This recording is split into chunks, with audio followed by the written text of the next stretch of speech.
Are we live? Are we live? Are we live? We live here for a fantastic new show. What's the show, guys? What is it? I don't know this guy. Talking about something where wearing a article of clothing? I don't know this guy either. We don't know anybody here. I don't know anybody here. I don't even know why I'm here. Yeah, we don't. None of us know why we're here. Who are you? Who am I? Great Jackie Chan movie. Goodbye. Goodbye. All right, we're done here. Link. Goodbye. End of stream. We're already done here. We're already done here, apparently. What a great stream that was, guys. Yeah, look at that. Absolutely Fantastic. amazing. Great viewership, guys. All 58 seconds. Oh. I feel naked. Oh. All right. Well, anyway, I hope everybody is doing good. We're here to, it's been like, well, I think it's been a few weeks since we've done one of these, and so me and Patrick, 3 weeks, yeah, me and Patrick were talking, and we're like, we should do a podcast episode. We said it's time. It's time to do one. Since I feel like it was a weaker news. It definitely was. A little bit, but I think there we still have stuff to talk about. I think, and all of which I think are notable, at least. And so, while it's weaker than some, I don't think it's one of those no news weeks that we didn't have anything to go off of. So, You're a no news. I'm a no. Yeah, I'm so boring, absolutely terrible. So, but. But there's definitely some things to talk about. Next week is the big thing, though, and that's another reason why I want to do some stuff tonight, because I was like, there's stuff to talk about, but if we don't talk about it tonight, it's never going to be talked about. So It'll never get talked about. Never, absolutely never. On the burner of Neverland, the land of where nothing ever gets touched again. So, but yeah. We got stuff to talk about, so. But yeah, before we get into our usual stuff, though, we're on Twitch. Check us out, Red Shirts Remastered on Twitch. We've been very active on Twitch the last few weeks. Yeah. I haven't really streamed anything on my own there. I am planning on streaming something sooner than later. Did you enjoy playing another Crab's Treasure? Has it been fun? I've actually been playing a little bit of it on my own in the last week. So the reason why I stopped was the PC Game Pass version, it has some terrible performance areas. And the area where I was starting to stream, it was like absolutely terrible. I'm like, okay, screw this. I'm done playing this. Yeah. I then tested it out on Xbox. Freaking fantastic there. The only time it has any performance is loading between the areas, which that's fine. But so I was just playing it on there recently, and I'm actually close to the end of the game. I think I'm probably, I'd say if I put in another 2-3 hours, I'd probably be done with maybe the main story at the rate I've been going. So that's cool. But it's a game that I like enough, though, depending on what other side stuff I have to do, I may go around and do the side stuff as well. But it's been a really fun game. It's the most I've ever got. Well, that and Elden Ring is the most I've ever gotten to a Souls-like, but I've gotten pretty far into it. So I definitely recommend it. It's not my pick of the week, though. But yeah, no, we've been streaming on Twitch. Yesterday, we just streamed the launch of Star Wars Hunters, playing the Switch version there. And we played that for a lot longer than we thought. Yeah. It's better than I thought. Yeah.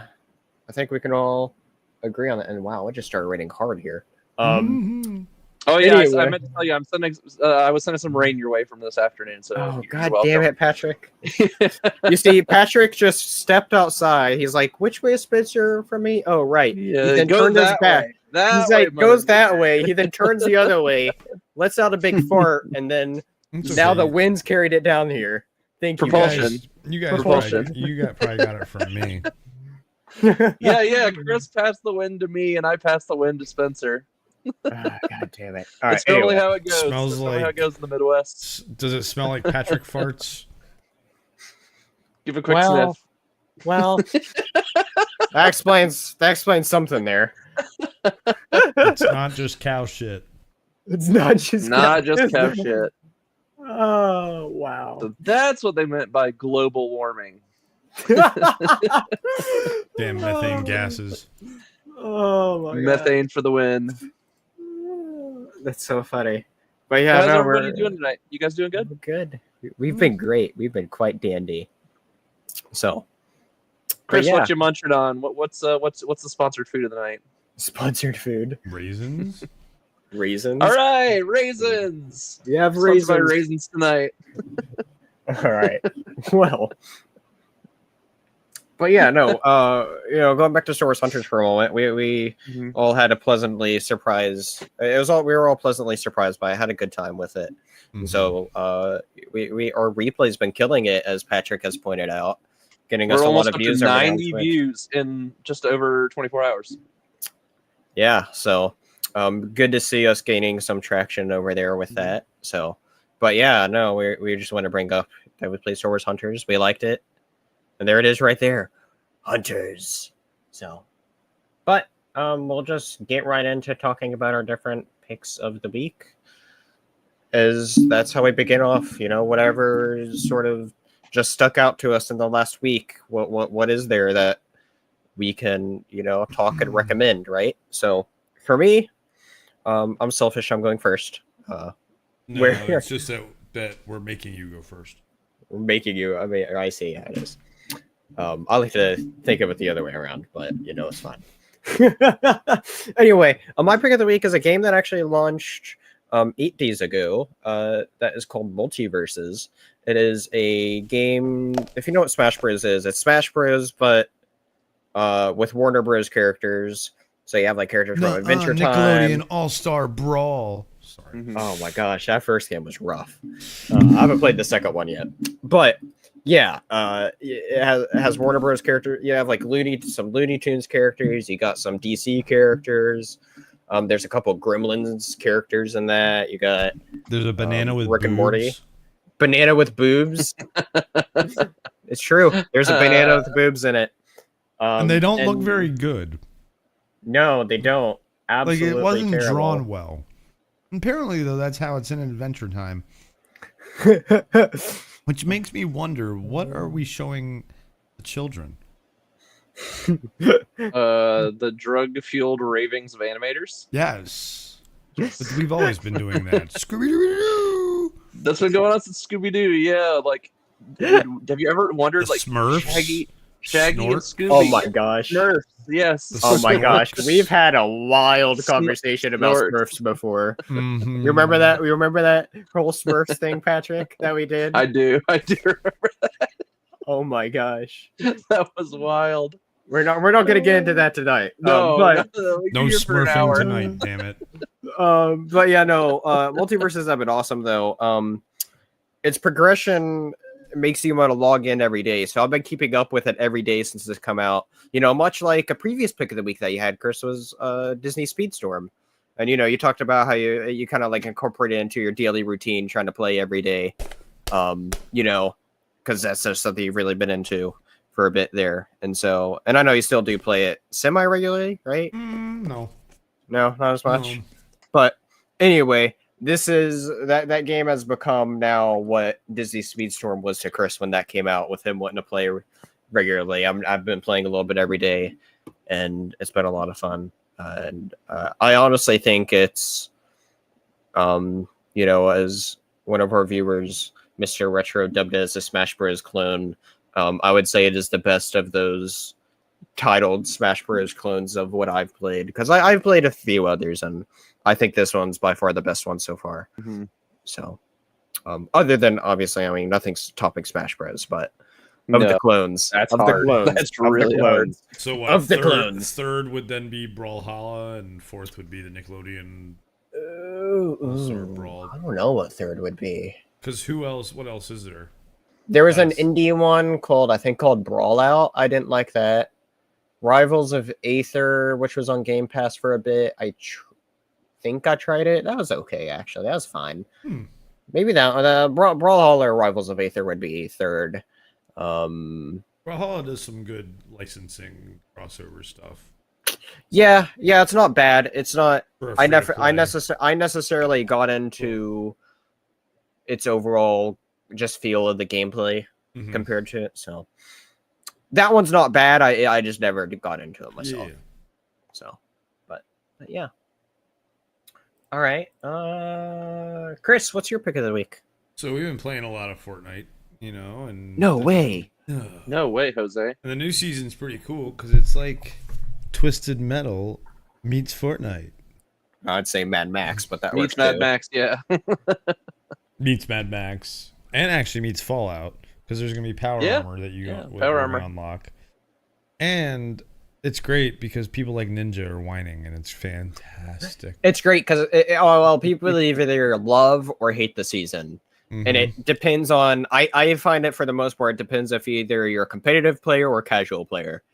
So, or a try hard or not a try hard. Try harder. That's the thing too. Is like Ninja's not even been really competitive recently either. He's just a try hard. He's just a try hard now. Yeah. So. Just whining and everyone's making fun of them. Lots of fun. I really like I want more gun attachments on the cars. I want to. Yeah, it'd be interesting to see if they do more of that. Like a laser something, because the Fallout laser gun's coming soon. They just added that actually. Oh, they did. Okay, yeah. Nice. But there is other stuff they're adding too. They're adding an attachment where we can like hook onto the back of a car. And and surf and stuff. Fun. Yeah, that's gonna be awesome. Like a grappling hook kind of. I know. I'm excited for that. So, but yeah, it's been a lot of fun though. But the car stuff has been so much fun. Just going around the cars, and we've been doing really well with it. So that makes it even more fun. Yeah, when you're playing well and you're getting dubs, you definitely enjoy it a lot more. Yeah, exactly. And like we talked about, there's a lot of cool stuff coming. We got Metallica coming. We got. Oh my gosh! I think that's next season. I think that Metallica Fest is going to be the first one to buy, unless I just hate the other songs with it. It all depends. Yes, it all depends on what the other songs are. Well, you also get like a skin with it too, and so with it being Metallica, it may actually be a cool. It's that artist skin, depending on what it is that we get with it. So agreed. That'll be cool. Yes. We're getting Pirates of the Caribbean at some point. Yep. More Marvel stuff eventually. Yeah, we might get a little more this season. We're getting an official Fall Guys collab is the other big thing. Yep.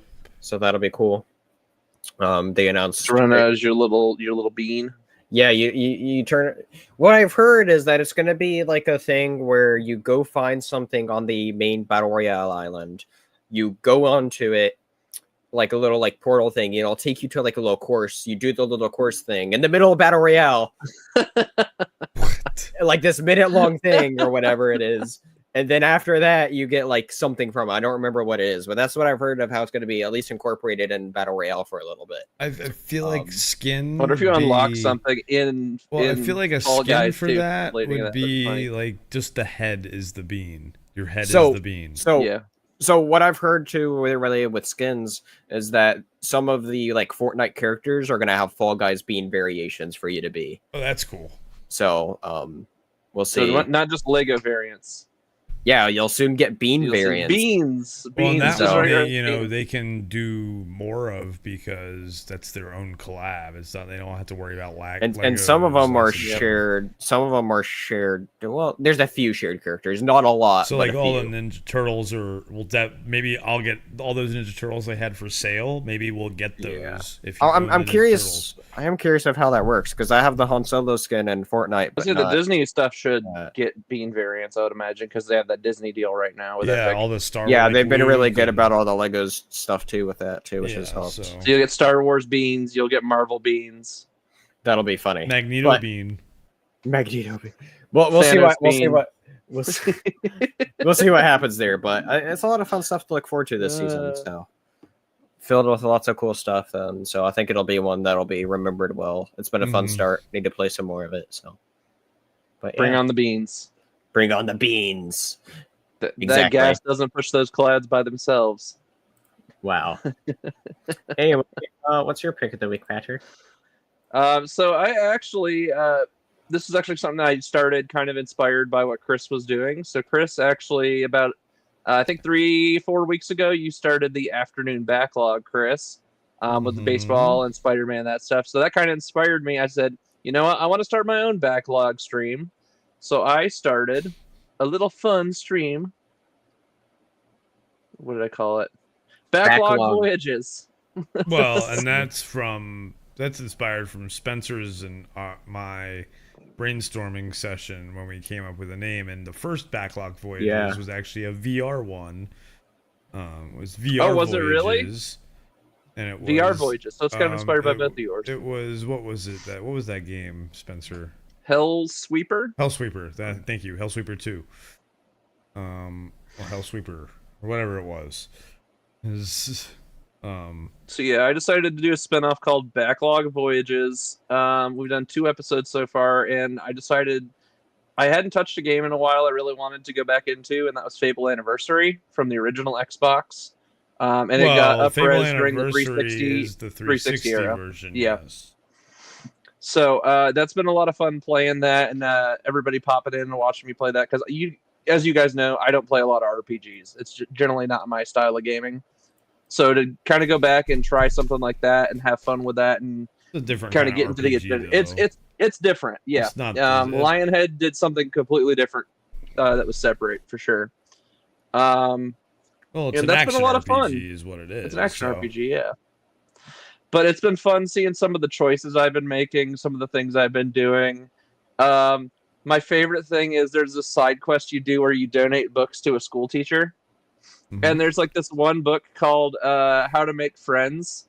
Mm-hmm. And so I gave it to the teacher, and one of the little kids in the school, he goes, do I punch people in the face, knock their teeth out? Is that how I make friends? And I about spit so hard when I heard that part, because it was like so damn funny. I was laughing my ass off. It was so good I had to clip it, so it's on the official Red Shirts clips if you go on our Twitch page. Just laughing my ass off at that point. So go take a look at that, and hopefully soon we'll have episode 3 of Backlog Voyages with more Fable. We're going to try to get a little bit further through the game. Hopefully it's only a few more episodes and we'll finish the game and then move on to something else. I'm going to try to play some stuff from older eras generally. I might pick a few more modern games to mix it up a little bit, but we'll see how that goes.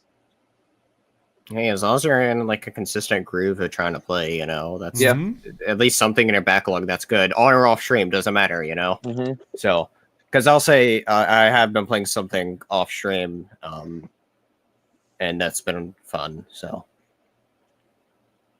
but yeah. Mm-hmm.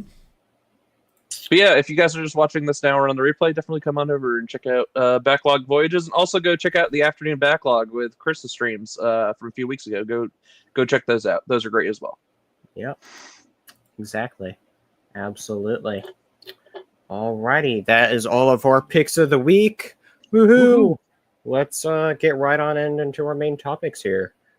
First off, we got State of Play that happened. We could call it the appetizer before our big feast that we're gonna have this weekend. What feast is that? A whole bunch of stuff. Summer Games Fest, Xbox Showcase, Ubisoft Forward. Those are the main 3. Yeah, PC Game Show. We have the PC Game Show, Future Game Show. So all sorts of stuff. Devolver Direct. Call of Duty. Call of Duty, little special presentation there. Call of Duty stuff. That could be big after Sunday. I'm predicting all the previous Call of Duties coming to Game Pass this weekend. Yeah. I sure hope so. That'd be fantastic. Yeah. So, yeah, we're going to be doing some awesome stuff there here. Well, I know at least, let's see here, so far it's just, because I'll be busy, but Chris, you're going to be live streaming which ones exactly? Summer Game Fest, possibly Future Game Show on Saturday, and then definitely Xbox and Call of Duty and PC Gamer on Sunday.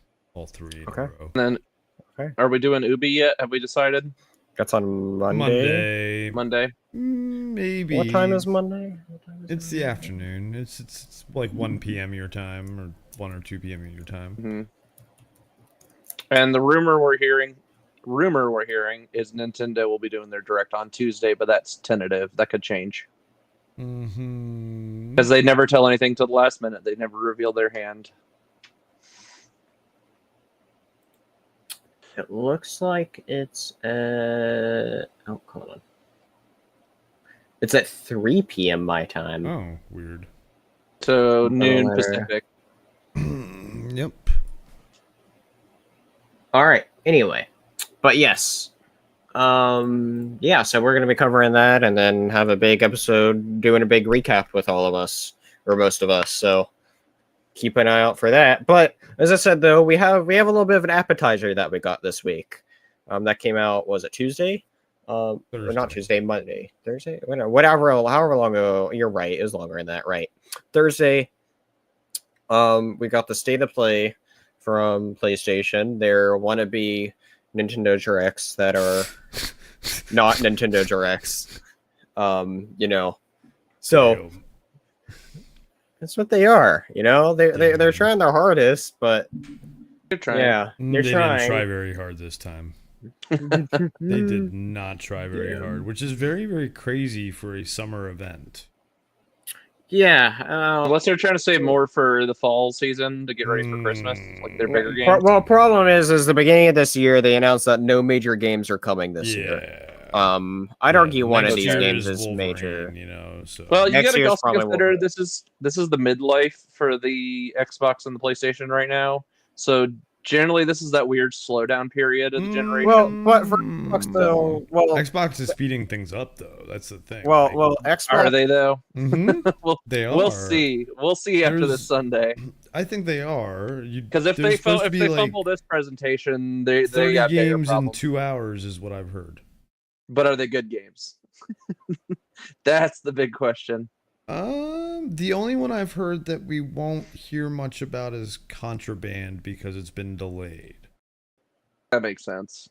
But other than that, we're supposed to hear about a lot. That's good. Yeah. Let's see what happened.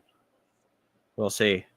I hope we get more Fable. Speaking of Fable. It's always what you want. That's always on your list. It's always on my list. I'm interested to see Avowed. Yep. We'll see new. I saw Jeff Keighley today teasing Flight Sim 2024, so I'm assuming that we got a new update with that coming. Probably, I'm excited to see what new stuff's coming with that. That's supposed to be end of the year.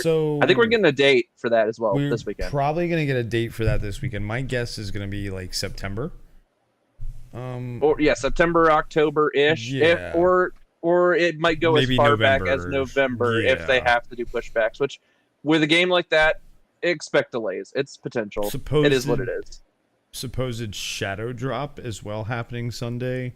Rumors are it could be one of a few games, and the most likely of which is Towerborn.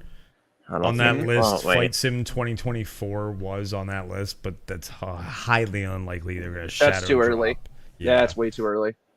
They're still doing stuff and doing they some just updates released for another world 2020. update. They're still going crazy. They just released another world update, so yeah, they're not.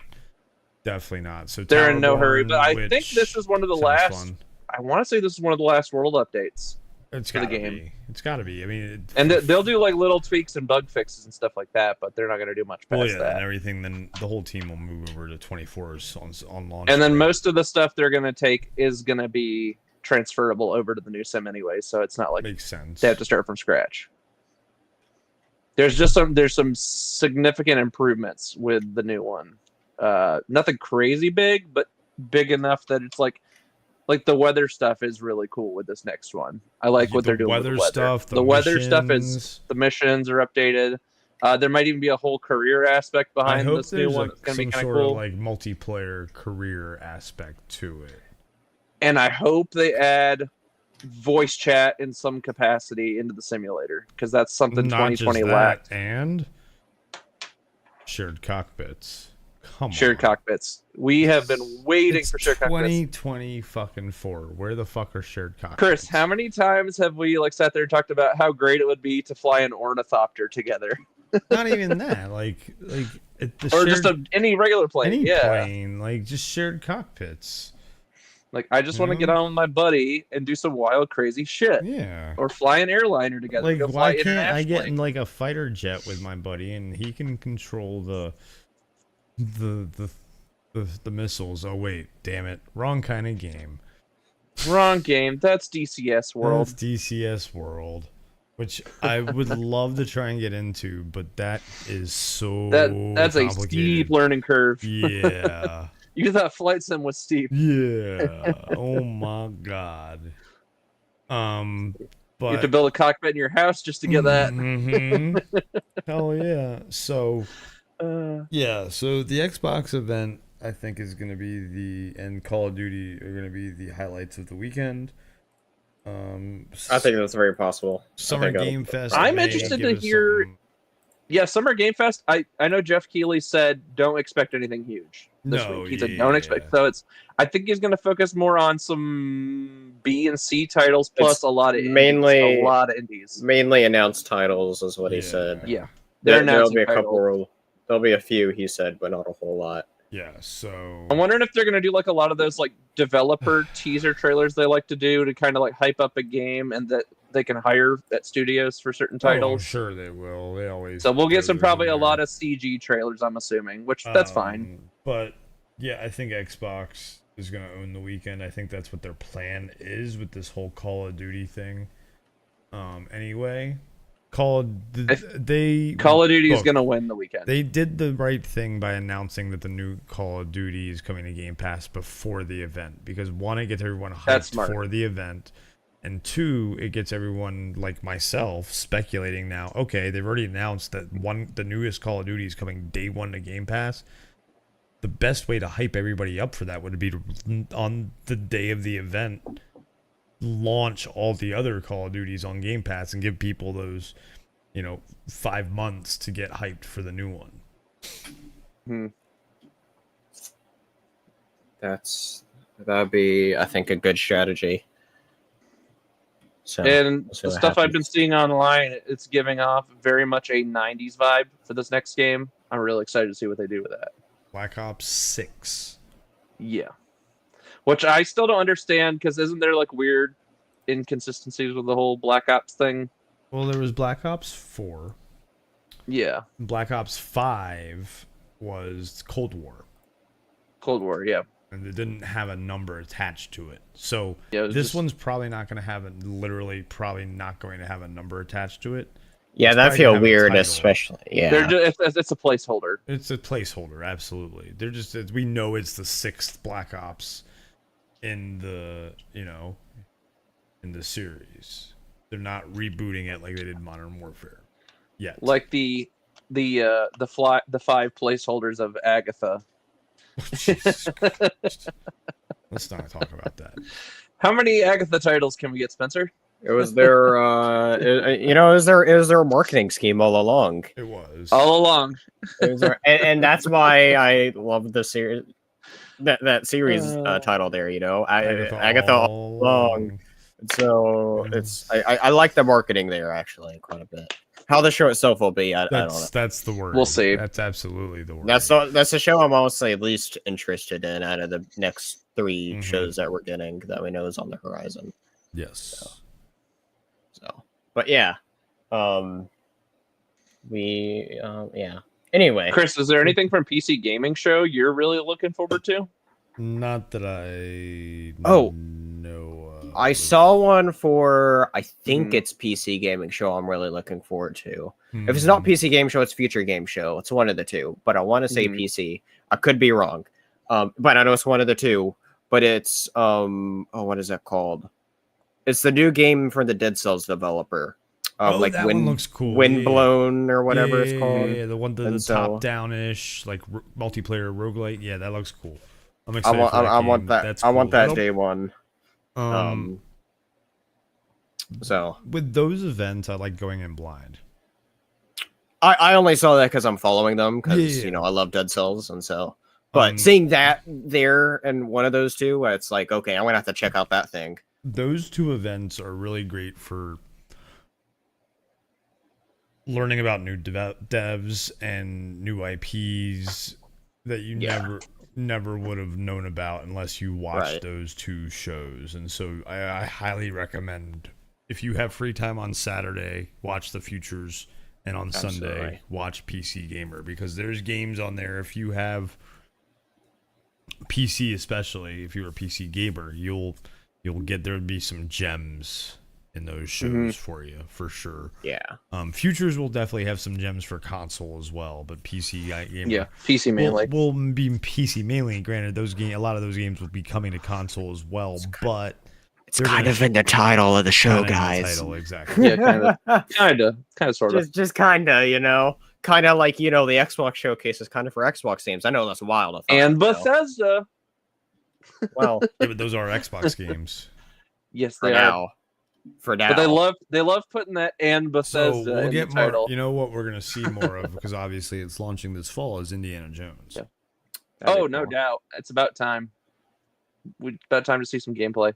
Well, what we need for all that stuff is dates, because the big thing that annoyed me about the little what did they call that little presentation thing they did that we talked about, where they showed Avowed, Indiana Jones, Developer Direct, I think. Developer Direct, yes. Bethesda, It heavily annoyed me that they gave no freaking dates at all. It was just all broad date line. And I'm like, oh my god, okay. This doesn't tell me anything other than these are coming, which we already knew. Yeah. So I think they're doing that now because of what happened with Starfield.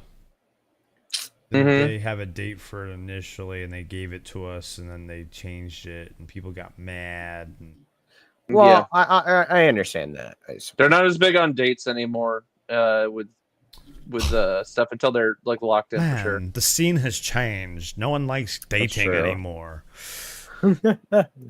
They just don't want to be wrong, because every time they have to push something back, the whole fan base goes, "Oh, you pushed it back." See, now though, my mentality is they pushed it back. Cool. That means one, they're gonna work on it more. Most of us now, we're like, yeah, two, good game. I got plenty to play. Like it's okay. Our backlogs are massive. We are fine. We're fine. That's why sports take games 7 years. Take extra 7 years if you need it. 7 years. Just I wish games like sports games, Call of Duty, would go to a more either every 2 or even 3 year model. You know, and give. Do like college football 10-year model. Well, yeah. That's for different reasons. I'm not even gonna get into that. That's a whole legal can of worms. I'm not even gonna talk. I could go on for hours about that, because that has to do with my degree. I wrote papers on that. I gave presentations on that at conferences. But that's something totally different. That has nothing to do with. If they could have, they would have been making those every single year. Trust me. Oh yeah. Sports games, especially EA, and side note here on EA and sports games. EA knows, and Sony San Diego and 2K, they've done it too with their trading card based modes, you know. But now they're going to be doing it with college sports too, which is crazy to think about, that they're going to be monetizing college sports, which is possible now because players get paid. Yeah, finally they worked out a deal. Yeah, so didn't used to be that way. So for right now, how it works is like every player that agrees to be in the game gets paid like $600 and gets a free copy of the game. Ooh, that really helps that tuition. Well, they're not doing it for that, but they get to be in the game. Most of those guys have full ride anyways. No, they don't. No, not all of them, but a lot of them do. But the reason it's not just like the players don't just get paid royalties and stuff is because it's called NIL. It's naming, imaging, and licensing, likenesses. Sorry, and likenesses. Name, image, and likeness. So. They're able to use that, and it's just like a broad contract. Now they are working out a deal where they are going to start paying the players based on revenue sharing and things like that. It's a huge deal that's being worked on right now. Anyway, side note. But back to what we were talking about. I think we're gonna get a good weekend. Unfortunately, I think PlayStation kind of shit the bed, and luckily it was like a week and a half earlier than any of the other, like a week earlier. Like maybe they knew they weren't going to have. They were trying, all right, get it out. Let's just get it out and get it, because there are things are pre-recorded and shit like that. Yeah. While Yeah. same with Nintendo is all pre-recorded, while the other I think ones Xbox are all. might be now too as well. I think no, this Xbox one's live. I'm pretty sure. This one might be okay because I'm I know like the pretty last sure. few that Phil and the team have done, they've done those in front of green screens and pre-recorded and all that Those stuff. were the smaller ones, not summer. Last Yeah. all the big of these summer events are If it's a always stage, live if it's in a LA. stage one, it's always live. Always live in LA. Actually, they were in Vegas one year too. I think that was last year, 2 years ago. I don't remember. Anyway, but yeah. So but Sony definitely shit the bed. But yeah. Yeah, I mean, I think for me, there's a few nuggets here, but overall, it was not a good one. You know, like there's a couple things I'm excited for here, but other than that, you know, there one of them was completely new. And I want to go and talk about the highlight of the PlayStation one. Mm-hmm. Just bring up the way that of how PlayStation summarized it here. And it's a game. It's an Astrobot game. Mm-hmm. Where every single PS5 console came with a game. It came with this little like Astrobot game. It's like a full on like 4 or 5 little hour little like platforming game to fully get your platinum with. It was like an awesome little sort of like, it was a little more than a tech demo, but like a bit more like, like a big like demo sort of like game that they have in the game. They were coming with that came with every PS5 console. And so to see that they're making that and being really creative with this awesome looking platformer, and really kind of leaning hard into it, I think is going to be. It looks awesome, I think, and it's good that PlayStation has at least something because I didn't think PlayStation was going to have anything big for the rest of the year, especially after they said on their announced early this year that no big PlayStation titles were coming out, and so it's good to see PlayStation have this, and not only that they are having a big game this year, but that they're also having. I like that this Astrobot character for PlayStation is becoming like the new kid-friendly icon for the brand too, and I think, and that's something very important that PlayStation lacked, I think, for PS4, and halfway through the PS5, we finally have something. And so, come on, man, PS4, you had Knack. No, we don't talk about that. And so, so it's good to see that PlayStation has that, kid-friendly face that it needs, and a draw appeal there too, because I think that's a big problem with PlayStation, Xbox, is that they don't have the kid-friendly games, to really draw. That's the big appeal that Nintendo has. And so, see PlayStation being, I think this looks like a really creative platformer. I'm really looking forward to this, so I can't wait for it. Possibly something I'll stream as soon as it comes out. Who knows? 6 galaxies, 80 level. Yeah, I was telling Spencer, I said this should have been the game that came with the PS5 4 years ago. Part of me wonders too. It's like like I said, they came out with that little thing, and it was a big success. And people were saying like, "This is awesome." Yeah, and it's this is more of a sequel. It's the famed. Well, the reason they call it Astrobot here is because they're like, while we've seen Astrobot in 3 other places before, but 2 of those were VR.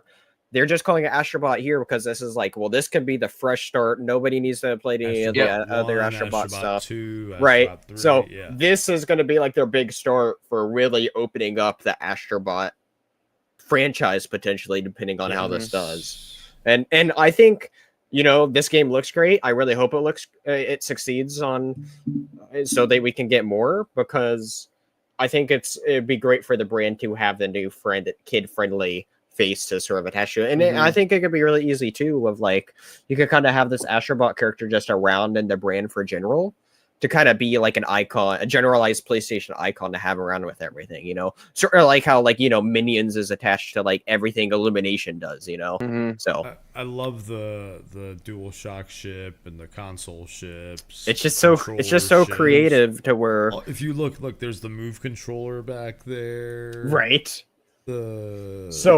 So what was really cool? So what was really cool was there was actual collectibles of all the older different PlayStation stuff like that, or a lot of the older PlayStation stuff like that, in the PlayStation 5 one that it came with, was having to like collect these different PlayStation relics of like different controllers and consoles and stuff. That's awesome. And so, but I love that they're fully embracing like, this is PlayStation, and being creative with it too. And so it's a cool. I think it looks really solid, and super excited for that. Everything else, we'll see. Maybe since he's in space, if they ever decide to do a crossover one day, it'll be Astrobot yeah, we'll just meeting Master Chief. Let's just go to the next thing on the list. That's hey, look, another hero shooter. Another Overwatch. I was like, it's one of those things where I said, if it's on PS Plus, I'll try it, but if not, I ain't messing with it. Because Marvel it got me. Yeah, that's true, right? Marvel Rivals is going to be a big free to play game there, but also, we got I really like. It sucks too about the Concord thing because they start with a big cinematic, and I was like, the cinematic was great, and it's like I like the world feeling. It got a little bit of Star Wars vibes in it, and then the trailer came out, and then we saw gameplay. I'm like, oh, this is just Overwatch. I got a little bit of Destiny in there too, as well, like Destiny vibe a little. Yeah, but then it just turned out to be. If this would have been like a single player story. Like, dude, this game could have been amazing. Well, you know, I that's an interesting point that I bring up because the only thing that I'm kind of interested in is that they're saying, while this is a 5v5 game, they're talking about a character-driven, they're saying that it's something about a story is going on here, though. It's like, what are you trying to do? Yeah, with this, and so I'm intrigued of what they're trying to do. It'll be seasonal story. They'll drip feed you for like 5 years on a story. By the time you get to the end, you're like, oh, I finally see the story. We'll see. By the way, if you want to see something funny, go on YouTube. I was just looking this up earlier. So you know how you're just talking about the final Destiny DLC just came out? Yeah. If you type in you start to even type DES, like DES, the first thing at the top of the result is cutscenes. People just want to watch the cutscenes. They don't even want to play the game. Like, just give me the cutscenes, let me get my story, and move on. Because they're done with Destiny. They're done with the game. They don't want to play the game because the game. You know what's big about that DLC though is this is the first time, or this is the debut of Keith David taking over the late Lance Reddick's role. So, yep. And so I saw a clip of it, and it's like that's just more amazing Keith David, amazing voice in my ear. But yeah, you're right. It's not the same. Because you can tell it's rest in peace, Lance Reddick. So, but I'm interested to see what they decide to do down the road. Go watch Destiny 3 happens. Go watch Fringe. I want Marvel Rivals. So I do too. We'll talk about that here in a minute. But skyrocket through these other ones. God of War Ragnarok PC. Right. I mean, cool. We knew it was coming. Ultra wide support. That was pretty cool. If you got the big monitor. The other. Yeah, it's cool to see that they're putting effort and putting more stuff on PC. There's now new rumors that the one after God of War Ragnarok could potentially be Last of Us Part 2. That's what I heard. That would make sense. But yeah, I don't have much more to say about that because it's just another PC port. Good for PlayStation there. Spider-Man 2 will be there in about 2 more years. Just wait, guys. You'll get it eventually. You'll get it sometime. I think at this point though, even though they're on average a couple years later to PC, it's fine. At the rate you're getting at it though, it feels exciting though, right? Yes. And so I think it's a good rate and a good thing. And if you find it too, every single one of their games has become a bestseller when they put it out on there. Because as soon as it hits Steam, it's just even the weaker ones like Days Gone is on PC, right? So even the weaker one that. It's I think got good ratings on PC though. I think I tried it on PlayStation. Well, I didn't like it from when I played on it, but anyway. Yeah. Anyway. Oh look, another port. Oh yeah, look, Until Dawn. It's a new version. Nobody cares. VR. Actually, Behemoth looks awesome. Yeah, that was cool. For VR game. That VR game looked awesome. And a little bit of Shadow of the Colossus vibes of VR is holy shit, this looks awesome. It's gonna be creepy looking up at that thing in VR. You'd be like, whoa! I would it's games like this of where it's making me maybe I should get a PlayStation VR 2 instead. So, but that looks awesome. Yep. Next, they highlighted Path of Exile, where they announced for the first time that couch co-op is going to be a thing in it, which I think is awesome. But then also, I didn't realize that they announced it previously with Path of Exile 2. But what also makes me really excited with this, that they also highlighted in this trailer, was that not only is it a free-to-play game, which we knew, but it's also going to be cross-play and cross-progression. So that's going to be awesome. Yeah, we've talked about getting into huge. Path of Exile 2 just because it's like Diablo on steroids for free. It's way more complex than Diablo, Yeah. that's for sure. At least the first game is. We'll see what they do with the second. Very true. But They it's might gonna be dumb it exciting. I've down a heard little it's bit going to for be people. insanely complicated, like the first one. But the other cool thing Bring it. about this I've heard is they're going to have stuff linked because I guess the way the launcher system is on PC or something, you'll be able to swap stuff between the games, like in terms of like the currency for buying stuff. Oh, interesting. Oh, Well, yeah, they're nice. gonna have a unified store in some Mhm. ways they Yeah, talked about. Yeah, it's like a Yeah. unified store, and you'll be able to jump back and forth between the games like really easily. Yeah, because they're trying to make them distinct enough to where you can still play both of them and feel like, you know. And some of the Yeah. classes and What items and stuff might be transferable. I forget how that works. What I've noticed from looking at the trailers is it looks like Diablo, or not Diablo, oh my god. Path of Exile 1 is kind of more like Diablo 3, to where it's kind of like a more fast-paced sort of style. But Mhm. Path of Exile 2 seems to take the more what Diablo 4 approaches of it being a little slower combat, it seems like to me. Judging from this Hmm. trailer, which will be interesting. Okay. So I think if they make it different in those ways, I think Mhm. it could be interesting, because then there's some people that like the slower pace, or some people prefer the other way more. So I think as long as they're still, if this is their goal of trying to have a solid game, kind of highlighting both ways of, you know, slower versus the faster, and then also still updating the first one, I think it could work out for them pretty well. Absolutely. Yeah. So I'm looking forward to it though. It's definitely one I play on PC, but to see that's cross progression and cross play, The crossplay is nice for sure. That's gonna be huge. it's awesome. So next Oh, we look got at another Monster Hunter game. well, first one that's actually fully open world, and the first time that we actually got to Cool. see some gameplay for it. So at the end of the day, it's more Monster Hunter. At one point we saw Mhm. something to do with the environment, which I think is new, but at the end of the day, you're right. It's more Monster Hunter. It doesn't look bad, Mhm. but it's more Monster Hunter. Cool to see that it's I was never really a taking a fan step. of the combat mechanics of Monster Hunter. That's fair. You see, that's the thing is how I looked at this game. It's like I think it's a good direction for the franchise, Sure. but nothing in it really made me go, "What would attract a new Monster Hunter Yes, fan?" You know, exactly. I think we need to see what the back end's going to look like if they do some more trailers and unveils and stuff like that as the game gets closer to launch. When they start to We'll show more of see. that stuff, that might pull some more people in. we will see. Silent Next, Hill. Silent Hill 2. I don't have much to say. It's more Silent Hill 2. It looks More good for the Silent Hill fans 2, yes. It's been controversial for stupid reasons. yes, Anyway, for stupid reasons. Yeah. next, Another we got a alien little bit of game. look at the Alien VR game. Mhm. The Alien game. doesn't show anything. No. Low frame rate from what I saw in that trailer. Next, we Yeah, have sure. Rivals being announced for PlayStation and the Scarlet Spider costume for PlayStation. As well as the official reveal for Venom and Adam Warlock. Yeah, true. Adam Steve Warlock said he was told there. there's going to be pizza here tonight. There's Well, then- pizza. Bring it. Anyway, bring, good to see you. bring us the pizza. That's yeah. funny. Yeah, pizza. Where is it, Patrick? Come on. I already And ate it all. then, next, we had Dynasty Warriors Origins.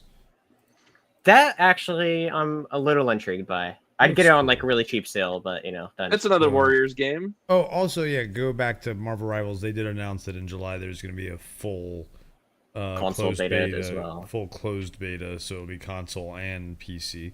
That'll be cool. That will be. But cool. whatever you do not say anything bad about you Marvel can Rivals. now relax. I know. It's the joke that always keeps giving. Steve calls you rude, Patrick. You ate it all. Rude. Well, he's low key calling you a fat ass. Then is what he's doing. Hey, that's okay because we all know it's true. Wow. Oh, that's funny. Next, Ballad of what now? Ballad of Antara. That looked okay. I didn't care Interesting for it. concept. Free to I didn't play, care okay. for it, and then I saw it was free to play after the fact. I'm like, okay, I'm a little interested now. Now, is it on PC? Well, That's a very good question. It doesn't say anything here, let's Google this real quick. but Here, well, everybody can Google it with us. Well, Bing it. 'cause Google I it use with us. Bing. No, absolutely not. Good thing I'm not hungry right now, right? Yeah, me neither. I made sure to snack up before Multi-platform. showtime. It says multi-platform. PC. Okay, there you go. Oh wait. Oh. PS5, PC, and Mobile. mobile.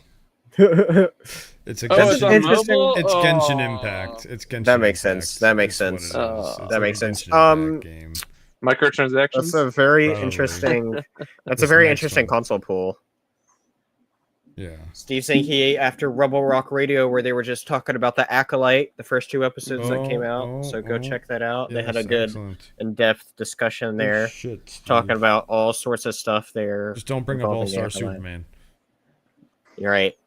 Oh, you know what's funny though? Steve finally has a story by Grant Morrison. I know that he likes. likes. I remember you told me. He likes yeah, now. Mhm. So Yeah. He likes it now. He likes it now. oh, Oh my gosh. man. that's funny. Next, we have a weird game. Yeah, I didn't care for this. I don't understand it. Oh, an open world dress-up adventure. adventure. That's why I don't get it. I actually thought this one was kind of interesting. Believe it or not. Oh, of course you did. It's because- like your farm sims. No, it's because I found out one of the guys that worked on Legend of Zelda helped develop this one. And he's like off the originals. I think it was either Breath of the Wild or Tears. I forget which But one. it's also an but open world he dress worked- up adventure. But if you look at the way they developed the world, it's like Legend of Zelda, the way they designed it. I'll As be a honest. dress up adventure. I'll be honest. The game just In an looked open bland. world, though. The game just looked bland to me. I didn't see Yeah. anything that stood out. Yeah, to there's me at nothing all. that like stands out, but they're only probably showing a little bit. But And yeah, then- it's basically what you already expect. The last game, which is a game where all actually it does look cool, where winds meet. I honestly did not care. But again, it's like Cinematic. it's another martial arts game. That's and the it's thing, is like- it's like It was very fantasy heavy. Another one, you know. I mean, if I want to go play martial arts, really a real martial arts game, I'm gonna go play Sifu. If That I want might to go be play a a- samurai game, Well, I'm you gonna know, go buy the Ghost of game- Tsushima. Geo Oh, might what like is- this one. I don't know. I'll have to ask him. You know 'Cause that it's more, this one gave off like Elden Ring sort of fighting vibes. right? So I was thinking something like that, but the game that's sort of like that I'm more interested in is called. I think it's called Phantom Blade Zero. Yeah. That is what I'm really looking forward to. But you don't want to go where the winds meet No, and No, jump he along doesn't. rooftops in ancient China. I'm Not good. ancient China. Yeah, it is ancient China. Ancient. It's ancient China.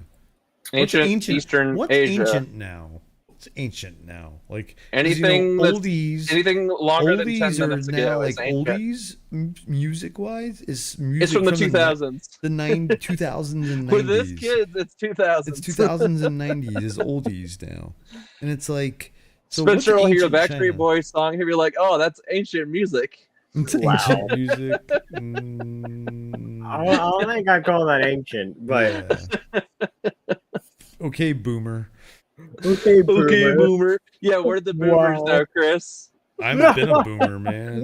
What do you mean I just now? joined the boomers. You did. Welcome to the Boomer Club. As soon as I turned dirty 30. Ancient Chinese secret, huh? Yes, that's right, Matthew. Ancient Chinese secret. Wait 10 minutes. Become ancient. Cream of some young guy. Oh boy. Wubba dubba dubba dub dub. You like it because it heavily featured Cable. That's his favorite mutant. So- Ah, Now it all makes sense. so he Now must I have understand. loved X-Men 97. X-Men 97 was pretty It great. was amazing. Go check out our review if you haven't already. Please It's do on our it. YouTube channel right here. Yeah, check it out. exactly, right here. Right here, right now. Right here, right now. Right now. Right here, right now. Wow. Superstar DJ, here we go. Exactly.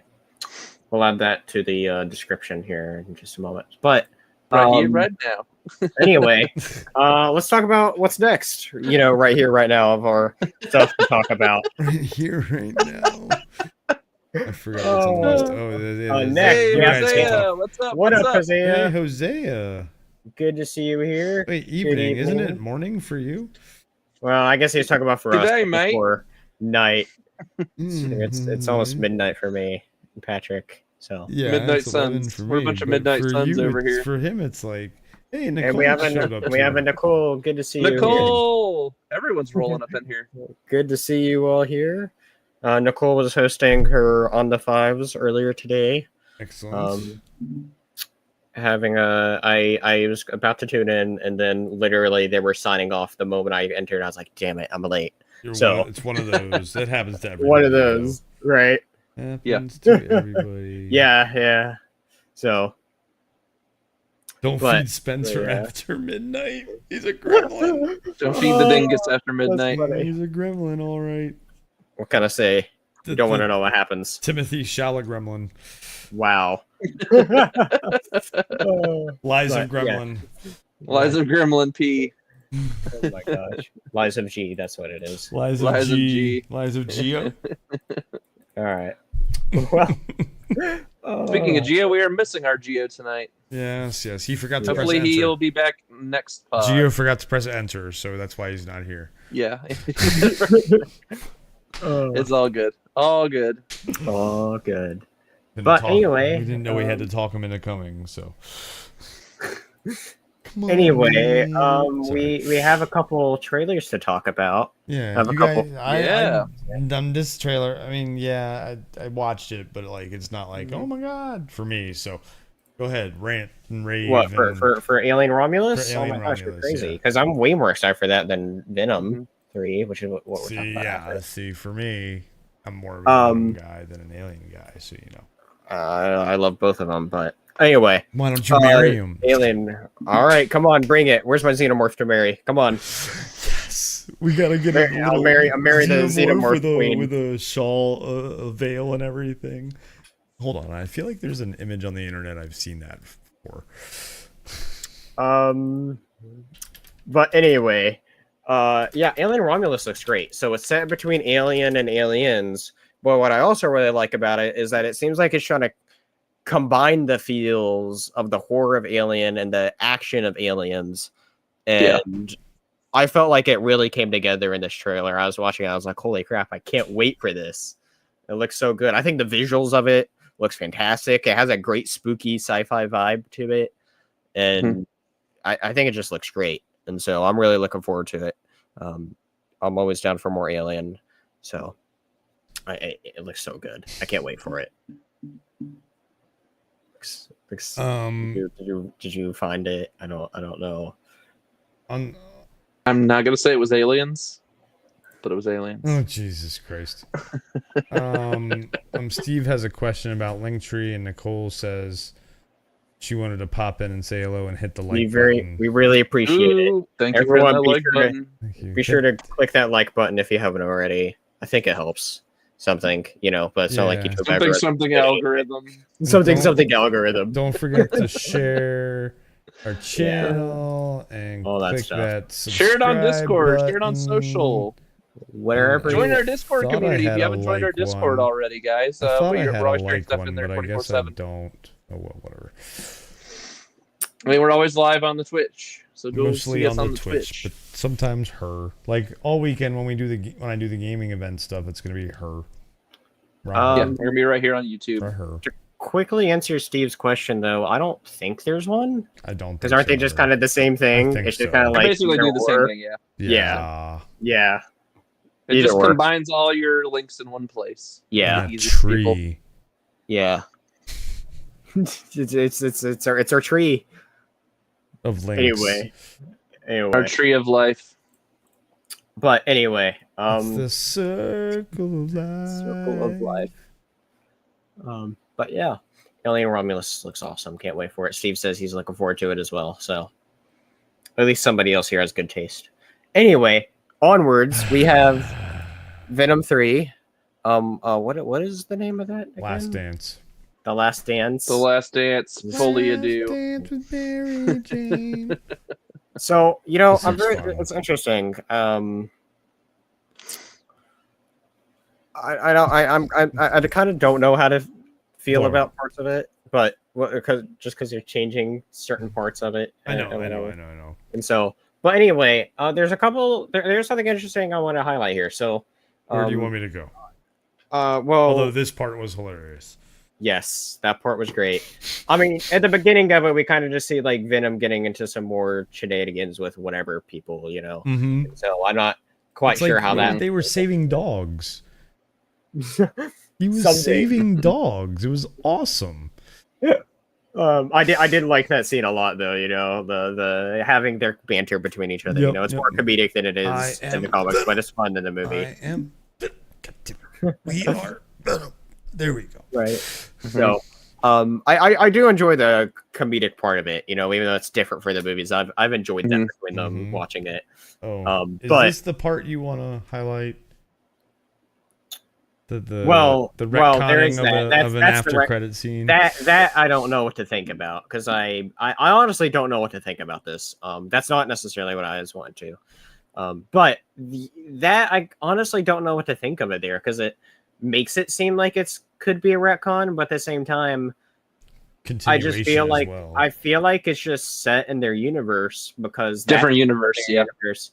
And so I feel like that one dude's just a variant that's back for it. But then at the same time, it doesn't make sense, because it's like the Venom piece got left in the other universe, unless they're saying a Venom piece is. It's just a piece of him, not the entire Venom. Right. But I think it's just supposed that to was in the MCU. egg, maybe. Yeah. Who knows? I don't know what to think of it, so we'll see. It's very much out of context. That's the problem, you know. And there's even a shot too in this too, where we see it's the same actor who plays the Lizard, and so people are thinking that maybe we could get Lizard. I don't know. But what's very interesting about though is that it turns out that it's an alien invasion movie. Yes. And I spent a bit trying to figure out what they are, because it made it seem like it was an alien invasion at first from Clintar, which is their homeworld. The homeworld of the symbiotes. Well, he said it is my homeworld has found us. Right, exactly. And so I was trying to find what these things were on my own for a bit, until I eventually found a comment of supposedly what they are. And of course, Sony changed what they are. So what it is these are supposedly something called xenophages.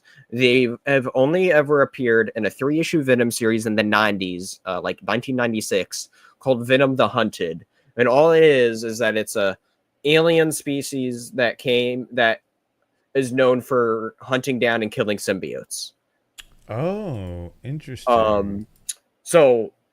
But here it seems like they're changing it to where they're obviously from Clintar, the world of the symbiotes. And what's really interesting here too is that this is the perfect thread for this movie to bring in Noel, who's the god of symbiotes coming from the world and everything there.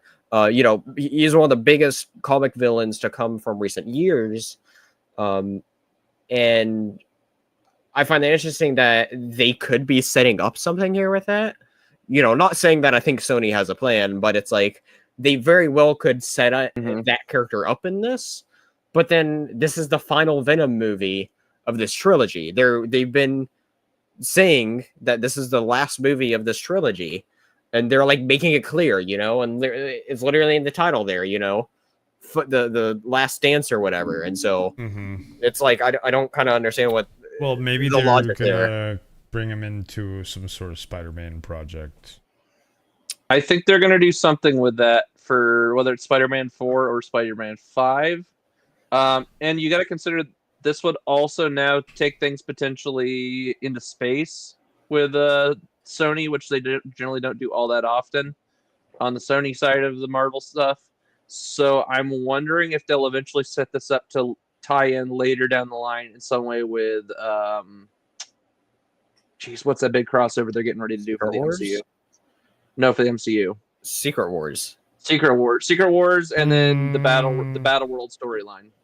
Because they're getting ready to do multiverse.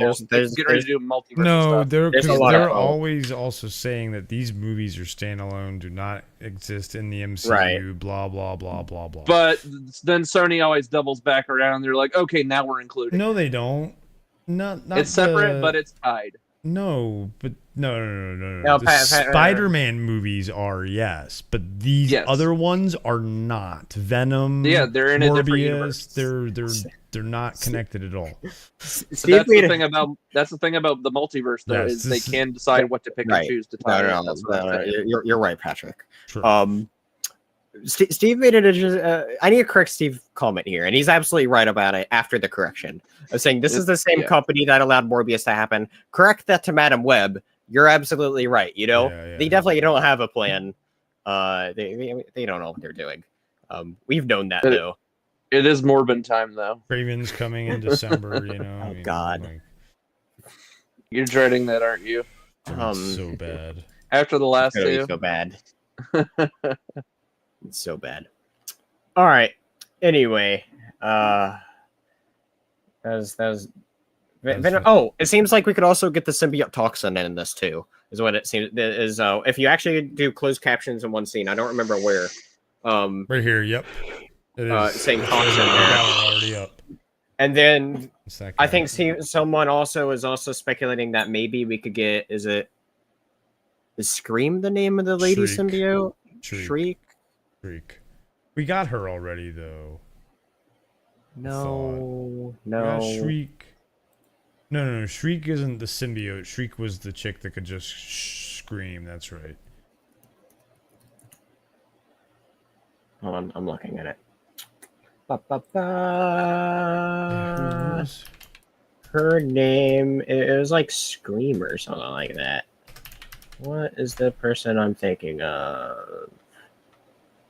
Of course, I can't find it. Hey, take care, Steve. I'll find Have a good one. Have a good one, Steve. Scream. Good to see you. Scream. Yeah. So, yeah. Alrighty. Yeah. So Scream. But yes, have a good one, Steve. We really appreciate you for stopping by and supporting us for a bit and checking in. Always appreciate everybody that stops in. So, all right. But yeah, so we could potentially get Scream and Venom 3. Also, one other point about Venom 3 that we just need to talk about how freaking awesome it is. We literally have it on the thumbnail, guys. There's a freaking Venom horse. Oh yeah, the Venom horse was great. And the way Venom grabbed him when and then they're just going flying off and he just grabbed him. Yeah, that looks awesome. He flies now? They fly now. You mean they gallop now? Gallop now? It literally looks like he flew. One of them flew. Yes. Poor Eddie. Screaming to his death. But yes, yeah, you're right. We got that. Yeah. Any other thoughts on Venom 3? Nope. Alrighty. Well, it'll probably be fine. Like all the other Venom movies, it'll be fine. I really enjoyed the first one. Second one lacked a story, but it was still fun. Well, yeah. I mean, I had one goal, and it did that one goal fun once you got there. And the prison break, but other than that, it's like there's nothing else to it. I need to rewatch it though. I haven't seen it since theaters, so I want to rewatch it. It's on my list. I'm going to rewatch it. I'll rewatch it before the new one. But anyway, yes. We have more Marvel talk as Giancarlo Esposito has joined the MCU. But is what character is the question? We got photos that we're not going to show because we don't want to accidentally get hit with something, but. We've seen there's pictures of him on set for the Captain America Brave New World reshoots that they're doing. I've tried it's an original character is what I've heard. So, well, there's a few different names that there's a couple. Well, there's two big names I heard. There's another name that Patrick heard. You know what? We'll go into Patrick's name first. Who's it that you think that it potentially is? So I've been hearing rumors it could be William Stryker from X-Men. Right, and that I don't think it is. But I don't think it is either. I've heard that it's an original character, but I have heard I've heard he's more mercenary, and that he is working for someone else. See, I don't know how I feel about this idea of him being an original character. Like, I don't know how I feel about that. That's weird. I feel like, and also that this whole talk of him having a series, he's gonna be in a series. I don't think he's gonna have his own series. Right. Yeah, he'd appear in something else. Yeah, is what it seems like, which is really interesting because where would this character appear? And I wonder if that's why the other big rumor that I've heard this rumor shot down, but the other big one that a lot of people were talking about was that maybe he's playing Bushman, the Moon Knight antagonist, but it's like I don't think that either. The character I strongly feel it is though, which is somebody I'm not completely familiar with, and I feel like this is why a lot of people are thinking it's an original character, because it's somebody that came out in more recent-ish year. Well, why I say recent, we're going to say within the past 15 years. I think I want to say I saw he debuted in 2011. Wait, look, actually, yeah. So he debuted in March of 2011. Okay. And it's a character named Reginald 14, or General 14. And we know this movie deals with adamantium, Celestials. We know General Ross is in it, where supposedly he could turn to Red Hulk in this. And in the comics, this is sort of like, think of what think about Ross, but like the person to sort of take over his role once he's off the rails. And so, and the first big thing that this character is known for in the comics is, well, first off, he's connected to like the United States Air Force, and he's, you know, and joined later all this other stuff. And so, anyway, big army dude, just like Ross. And so he gets this high position, eventually. What did I say? General? Yeah, so he eventually gets general, right? But anyway, the beginning comics with this character deals with him hunting down Red Hulk. Oh. So, and then I know in the more recent comics, he then like adopts becoming Abomination, essentially his own version of Abomination. And so, anyway, I feel like one of the like outfits is like very similar to one of his things, but at the same time, though, with us knowing that Ross and is in this new Captain America movie, knowing that we're probably getting Red Hulk, knowing that they're trying to obviously grow Hulk stuff here somehow. You know, exactly what we're doing, I don't know. I feel like potentially it could be through an unannounced project at this point, because I mean, they're just doing all this Hulk stuff to where it's like, is this finally a lead up to a whole new Hulk project? Because we're getting all this Hulk stuff being built in, but the question is, where does it fit in, right? What show is this where this Hulk stuff could lead into? If it is true that he's being in a show, yeah. If it is that character, and so the anyway, that I feel like so you're saying his beginnings, though, he's not a general, is what you're saying, because from what we have seen of leaked images, I feel like he's more of a ground level character. Yeah. I mean, you know, that is very grounded for when you're talking about the realm of superheroes being anybody like that, right? We don't know exactly. You know, it's very hard to say about who he is when he just has a coat on, you know. Like that, you know. Well, and I like, you know, you see the image of the 3 knives in the front too. The way I feel like he's more of that like assassin style. It very much depends. Like I'm not familiar with the character. Yeah. And so it's definitely now on my radar as something I'd like to check out eventually. Since I mean the character, it's intriguing of seeing where about reading a little bit about the main couple arcs that he's a part of. It's like, okay, I'm intrigued. Sign me up to you know, read some more on this. And so I'm gonna have to end up reading some Hulk stuff sooner than later, at least before the movie, I guess. But I do kind of feel like that's who it is, though, unless I see something else that shoots it down. It's I don't know. I feel like with the whole Red Hulk thing going on that MC is doing, it's just what I think it is. Interesting direction. James is asking, did Universal finally cave and let Marvel make a standalone Hulk? No. See, that's the thing is... No. Well, that's the thing. I don't think Universal owns Red Hulk. Do they?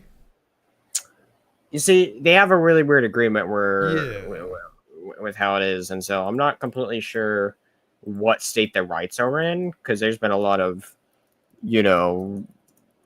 I feel like there's kind of been conflicting rumors about the state of Hulk and Universal and all that. So, Mhm. So it just depends, right? But part of that could be maybe why it's a series sort of deal instead, potentially. So then what? Are we only going to see Red Hulk in an after credit scene? No, I think he could potentially have a moment to shine near the end of the movie. We'll see what happens though. And then just go off and disappear, and then that's. I mean, it just To seems appear like again in Secret Wars. it seems like they're doing just trying to do. It seems like they're trying to do something more with Hulk characters. I'm just not sure where they're going, and it's hard to say. They're bringing back the leader for this. They're bringing in Red Hulk, and Red Hulk's also confirmed for Thunderbolts. So, or Ross's at least. Yes. And so, it's they're clearly doing something there with at least Red Hulk, and I don't know what they're doing as far as actual Hulk goes. I don't know, but we're very clearly getting something hulky with these, you know. Feeling very hulky today. There's something Hulk going on, so who knows? At the end of the day, we'll Hulk in the amount of stuff coming. At the end of the day, will it be proper Hulk?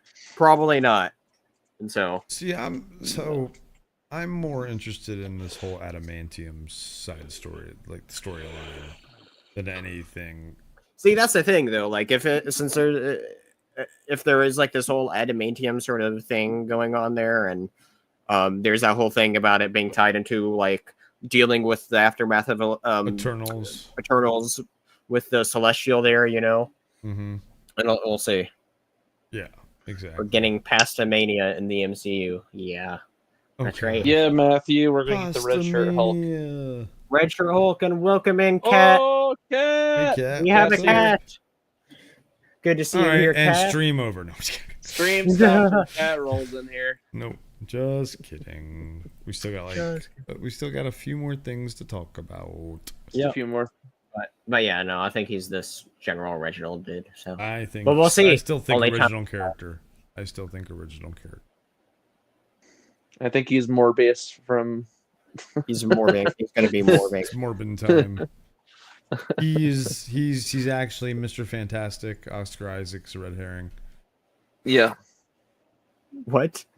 No, not Oscar Isaac. I got so confused. What? Pedro Pascal. Pedro Pascal. Yeah. You know what I meant. I'll say Oscar Isaac's Moon Knight, sir. Or is he? Secretly, he's Tony Stark from another universe. Oscar Isaac is Tony Stark. Robert from Downey Earth Jr. is 75. coming back. Cost of living is getting too high. You know. I saw that. That was great. I was like, oh, bring him back, bring him back, bring him back. There's rumors that he is coming back for Secret Wars. Well, I've heard it for a while. Right. Yeah. He'll be back. They're wanting to bring back everyone for Secret Wars. Yeah. Doesn't matter if they're dead or not. So we'll see what happens. Well, that means Black Widow's coming back. Everybody but Black Widow. Wow. She died. She died. Wow. Well, technically Gamora's dead too, but she's back. But, it's not her. It's not really her. It's not really her. It's past Gamora. Yeah. Yep. It's different. They hoodwinked their way around that. Everybody but Evangeline Lilly. That's true. She just announced that. That's true. She just announced. Unless, she signs NDAs. Maybe she's already filmed some stuff. No. For the next Ant-Man? No. They're not doing a new Ant-Man. How do you know? How do you know there's not a We know. After the last one, we know. What do we think about this whole Kang thing? They're doing a bunch of people who are going to play the Kang variants now. Instead of just scrapping the whole I don't care. Instead of just scrapping the whole Kang idea. It's a multiverse. Get 500 Kangs. I don't care. You know what? I don't want them to pivot to another character, because then that means they're just going to do a shitty job to whoever they pivot to. That's true. And so that's why I want them to stick with Kang. But who's going to play Victor Timely? Because you know he's got to come back. Right. So, okay, James said there were rumors that Beyonder was going to be a King variant. The rumor I've heard is that the King from Quantumania comes back in Secret Wars as a Beyonder-like character, but is still like a new version of King. And that's the threat of Secret Wars. Interesting. Is that it's a King like Beyonder thing. And so like I said, we're not seeing the end of that. Although, like I said, depending on how they pivot, they could very easily just have him still dead there. Depending on what this whole Jonathan Majors, right? Victor Timely is the villain. Right, were is the key word here. But as far as I know, they're not. Who knows what they're doing, honestly. But who knows what they're doing anymore, honestly? Because it sounds like that they are potentially now bringing in another villain for Avengers 5 and may now be involved in Secret Wars. But now it's just going to be like whoever you bring in. That's in Fantastic Four. Yep. But I just feel like whoever they're going to bring in is just going to be bad. Give us Mojo. I want Mojo. No. You see, who we need to make be the big main villain is MODOK. There we go. God, yes. Bring MODOK back. The same MODOK. The same MODOK. That made people absolutely. rage. Yeah, the same one. Bring him back, straight out of Ant-Man. No, it's got to be a variant. Big head and all. all. It'll be a variant. You know what? I think MODOK was the bright spot of that Ant-Man movie for me. Even though he looked weird as fuck. James Tyler is right. James We need Squirrel Girl. Yeah. We have her animated. Squirrel Girl is the villain. Squirrel Girl is animated and voiced by Milena Vantrub, the AT&T girl. Lily from AT&T is Squirrel Girl's voice. It's probably going to be a good character to have eventually. Yeah. But yeah, we'll see what the MC is doing. Sure. I'm kind of, I don't know. Over it. Doctor Doom. You need Doctor Doom?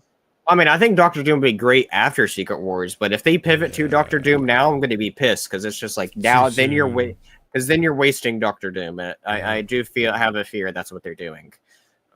I don't think potential. I don't think it's their main thing, but I think it's on the table. Let's put it that way. Absolutely, it's always Doctor Doom's always on the table. Well, now it's on the table now that they have the rights to use him. Yeah. Yep. Finally. But I want Doctor Doom to be done right, and that's part of the reason too why I think it's too soon for a Fantastic Four movie. And James Tyler says he was thinking Anna Kendrick for Squirrel Girl. No thanks. I like Anna Kendrick, but I can't see her as Squirrel Girl. I've seen enough for stuff to know that I don't see her as Squirrel Girl. Now we know what to tease Chris with all the time. We need Anna Kendrick as Squirrel Girl. Oh fuck. She's not spunky enough. X-Men and Fantastic Four would be focused after Secret Wars. Well, see, but that's the big thing though. Is like they're wanting to do a reset after Secret Wars, so because it would be a different universe at that point, right?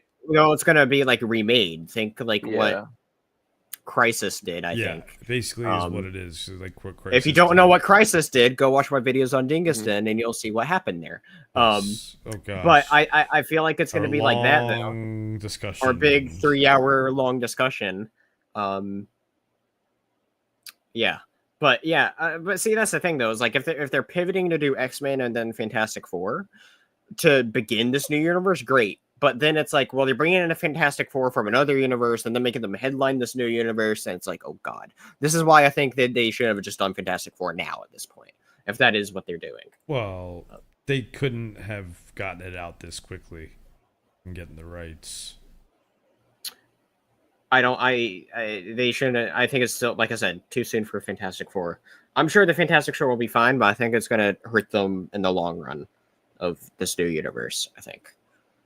I think because what's gonna suck is that we're gonna see this aesthetic at the beginning of the movie, and it's supposed to be like this 1960s aesthetic and all this, and kind of like, you get that feel of like Captain America: First Avenger, that nicest, and then all of a sudden, but it's different with you appreciate it more, I think, with Fantastic Four, because when they're not in that aesthetic. Like with Captain America, you stick him in the modern world, it's great, but I'm worried about how it's not going to balance properly between going from 1960s to modern day like they did with Captain America. See, that's a weird thing too. Because supposedly they may already have their children at this point too, potentially. And it's like that wasn't a thing during that thing too. They're doing some weird shit with it, and so there's parts I'm looking forward to, and the parts I'm kind of like hesitant on. So we'll see what happens. We'll see what they do. Who who knows? And like, are they gonna like so Galactus is just gonna be a one-off? See, that's the thing too. Well, I mean, they could always bring him back, but like until Secret Wars. But that's the thing, though, too, is like with this movie, they're doing the main Galactus story that he's known for. So it's like, what else would you bring him back for? But they are, but they're not, because they're switching the Herald to be the female Herald rather than the male Herald. Right. So they're switching some things, and like you said, they're look at James' last comment, Chris. Galactus will be a 1916's New York pimp. Oh God. No, the actor they have do the voice. Yeah, no, that's great. I think they have spot on. CGI probably will be great because Thanos was decent at the end, you know, and that I think they'll do it kind of the same way. They'll have big gear, you know, and make. I have no. I think the movie has a potential for itself to be good. It's just the implication of Fantastic Four after is why I think it's too soon. Yeah. So. Yeah, because it has the movie itself has potential. You're gonna get people crying like they did after Eternals. Like, how do you explain this Fantastic Four in this new universe unless they do more movies like right away, you know? And they're always gonna have to be referencing this new team is now in the, you know. It's all Secret Wars is what it's doing. Yeah, it's Marvel's hoping Secret Wars is going to be big, but you know. As James it's hard to top in game, you know, but here's the big thing too, right? James, I think, made a great point here. He said that we were talking about just a moment ago, but at the end of it, he was saying, well, okay, his full comment says X-Men and Fantastic Four would be a big focus after Secret Wars, right? We were just talking about that, but he says, but I wouldn't be feeling for the MCU at that point, right? So it's like, how many people now, if you're having this big finale, is going to be done after them doing a big reset, you know? How many people would actually care at that point, you know? Because it's just going to feel like you're recycling it all. So who knows? We'll see. Yeah, well, you know, the way I look at it, like, I think you're right. The Fantastic Four X-Men focus, because, like, you know, the first part was the Avengers. So, yes, then you focus then instead on X-Men and Fantastic. I think Fantastic Four should be more focused than X-Men because we already got such a 13 X-Men movies we've gotten from Fox, including New Mutants. I think is what it was. I was like, wow, way more than I thought, you know. And so it's and Fantastic Four we've gotten 3 movies, and one of them was terrible, and one of them was average, and one of them was good, you know. So it's like.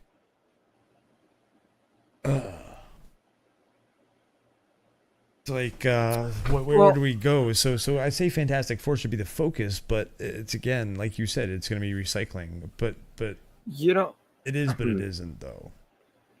James makes another interesting point. He says, personally, I feel like the Disney tone will work with the Fantastic Four, which I completely see, right? Yes, absolutely. That family aspect, yes. Yeah, but he says it could never compete with the Fox X-Men movies. But at the same time, though, this is where I'm going to disagree though with that though. Is Fox disagree with that? There's only Fox did a lot of changes to X-Men to where to some points it was just kind of like your next general. I'd say there's 5 good of the 13 X-Men movies.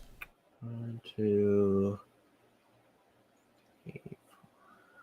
Oh no, sorry, 7 if you include Deadpool. 7 of them. X1, X2, First Class, Days of Future Past, Deadpool 1, Deadpool 2. That's 6 that you just named. 6. I'm assuming. I was assuming you're also kind of the Wolverine. Oh, Logan. Where you didn't include Logan. Logan. Yeah. Sorry, Logan. Yes, Logan. Yeah, I agree, James. Though those are great really X-Men good. movies. Yes. So 7, yes. 7 of the 13. So we had more than 50% of them were good movies. Yeah, and some of the ones that weren't necessarily good, I thought were okay. Like the Wolverine, that was okay. The second one, with the Silver Samurai, yes. They had the right idea for that one. I like that whole going back to Japan storyline and what's her name, Hiroko, or I think her name was, or something like that. So, but well, we'll see. But point is, though, is I think if they go more into like a more comic accurate version, because Fox took so many things their own way. There's so many creative liberties that they took. If they go into being a more comic accurate X-Men, I think it'll win in a lot of people. But the caveat to that, though, now is they now have a great success of something else called X-Men 97, which is the same very thing. To where I think in the long run, that is what's going to hurt Disney's live action X-Men more than that, more than anything else. Animated, yeah.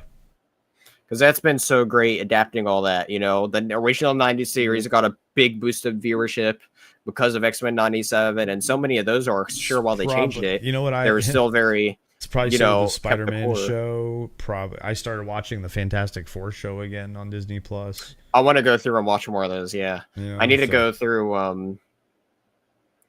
I think I finished or was pretty close to finishing the Spider-Man one. From the James early also 80s.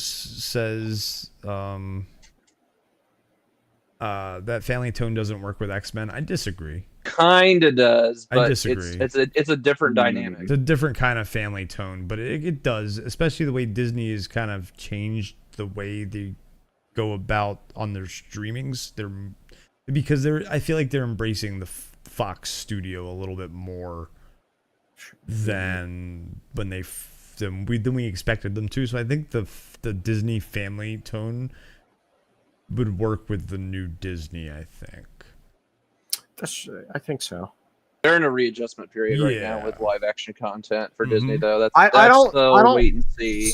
I mean, I don't see them necessarily having that say over that aspect of what Marvel's doing, because they're giving them a creative liberty. The biggest thing, here's the biggest thing I don't get right now, is that they're saying they're toning down the amount of output from Marvel, yet there's no sign of that right now. The only reason why we only have one Marvel project coming out this year, Deadpool Wolverine, is because of the strikes last year. Yes. That's the only reason. Yep. So everything else would have been coming out this year had the strikes not happened. Yeah, everything else would be coming out as planned. Well, except for Captain America, because that's going through heavy reshoots. Yes. Yeah. So, but that movie is going to probably be dog shit. But anyway, we'll still go watch it anyways. I don't know if I'll watch that in the theaters. I'll probably go see it on a matinee. I'll go see it at his local theater. I'll go check we'll it see out. how it looks when it eventually comes out. Yeah, we need the writer's strike happened. Thunderbolts might not be bad. Thunderbolts, I don't think it's going to be good. I'm going to say this too. I don't think Marvel's never. There's only ever been one good iteration of Thunderbolts, and after that, Marvel completely lost sight of what Thunderbolts is, and it's just another team name ever since their very first appearance. Their first appearance was great. It was what made them unique, and then from then Marvel just takes a name, and it's not even Thunderbolts at that point. Oh. So, but you know what's interesting? You think about it. We talk about how Marvel has had this great run of movies and the MCU and blah blah. Maybe it is DC's turn with James Gunn at the helm. That's what I think. I think so. Yeah, that's what I'm hoping, is that I'm hoping people realize. So here's the thing, right? There's that big ongoing debate, superhero fatigue, right? I definitely think there's a lot of people over superhero movies, but I think if you have a great written superhero movie, people will go see it. Especially a Superman one. Yeah, that's the thing, is like Superman, but at the same time, though, if Superman fails, everything else fails. Yes. So absolutely. As we I saw will from say the it. Snyderverse. Yep. Which didn't fail monetarily, but it failed as mainstream storytelling for what Superman is supposed to be. Yeah. So I'll say this till I'm blue in the face. We aren't having superhero fatigue, ladies and gentlemen. We're having bad writing fatigue. That's the biggest issue in Hollywood right now. Yeah. I would no. Because I would say, like, if if it's the start of something new and something's cool and hyped, you'll still go see it. It could do really well in the box office. I wouldn't say bad writing necessarily. I think it's lack of originality is a better way to put it. That's the biggest thing. That's the best biggest way thing to put it, I think. Well, I think a big part of it too is people are getting burnt out from the superhero movies because of the bad writing too. Yes. And so the lack of originality, it's recycled stories. Yeah, that's how I asked what happened. Right. So James did ask the question I want to bring up, but we got distracted about what happens if Deadpool 3 underperforms and flops, right? Right now indicators is that it could be early sales numbers is the best. I think it's the best selling movie pre-ticket sales for the year right now. Yes. So right now, indicators are looking like it'll at least be fine. You know, if it'll do Box great, office-wise. debatable. But I think it'll still do fine. Yeah. I don't think it'll really, change your battery, Chris. Yes. But yeah, James was also just saying, you know, Furiosa was awesome. I agree. That movie was freaking awesome, and it flopped. But I think the reason why that flopped, though, is that my theory is that people just don't care for Mad Max anymore. Overall, I have an add-on to that as well. That you've never seen Mad Max? We already know. No, not that. It's just people are being more choosy about which movies they're going to see because things are getting so expensive right now. But like, okay, yes, you're absolutely right, because going to the theaters become very expensive. Very. But at the same time, though, it's like, I feel like for a lot of movies, though, if you hear something that's great, right, like Furiosa got a great, it's been getting great reviews. Everyone that's seen it has been saying they really like it. So why are other people going to it? Why isn't it having an effect? Everybody spent their money on Memorial Day. Everybody spent it. That's what they did. That's what I'm telling Budget's you. That's tight. what it is. The gas price has been high. It's killing everybody. Grocery bills are insane right now. They said it's tough out there right now. The only thing that's not gone up super high and it's still gone up is chicken. Everything else for a Memorial Day cookout went up in price, and so people are spending less money going out. Yeah. I bought burgers like 2 weeks ago, and I was like, holy shit, what? Yes, agreed, James. If it had come out that's a good point too. Pre-pandemic, when the inflation but I think start, I think that also kind of goes into my point too, right? You're talking about 9 years after people were really caring about the franchise, you know? And so if you're having a prequel to something now that people, you know, the modern generation, most of my generation hasn't seen Fury Road, just from everyone else I've talked to. They just don't, you know? And you know, but you know, James was saying it's one of the best movies of the 2010s. When I went back and watched it, I was like, holy shit, this is great. And then after watching Furiosa, even though I just watched it fully the night before, part of me made me want to go, okay, I want to watch that movie again, because Furiosa just enhances that movie. Furiosa was awesome. Go watch it. But without Fury Road, would Furiosa be awesome? Yeah, as a standalone. Yeah, as a standalone without Fury Road. I'm gonna so it works like this. It works like what Rogue One is to A New Hope. It's essentially what that movie is, kind of. Okay, more of a setup, over more story of time. Yeah, so it's like a setup. It literally, like Rogue One, it literally leads right into Fury Road. So it very much works. So here's an interesting thing too, I was reading, and maybe James knows about this too. But originally there was when Fury Road, part of the Mad Max game that came out in Fury Road was part of a 3-project plan that they had that Warner Bros. Completely shut down because they didn't like. But what the original plan between the game was Fury Road and Furiosa was there were going to be 3 interconnected projects that come out around the same time. Warner Bros. Hated the idea about it being connected to a game. So that's why the game ended up being separate. Which I'm okay with, because the game was great too.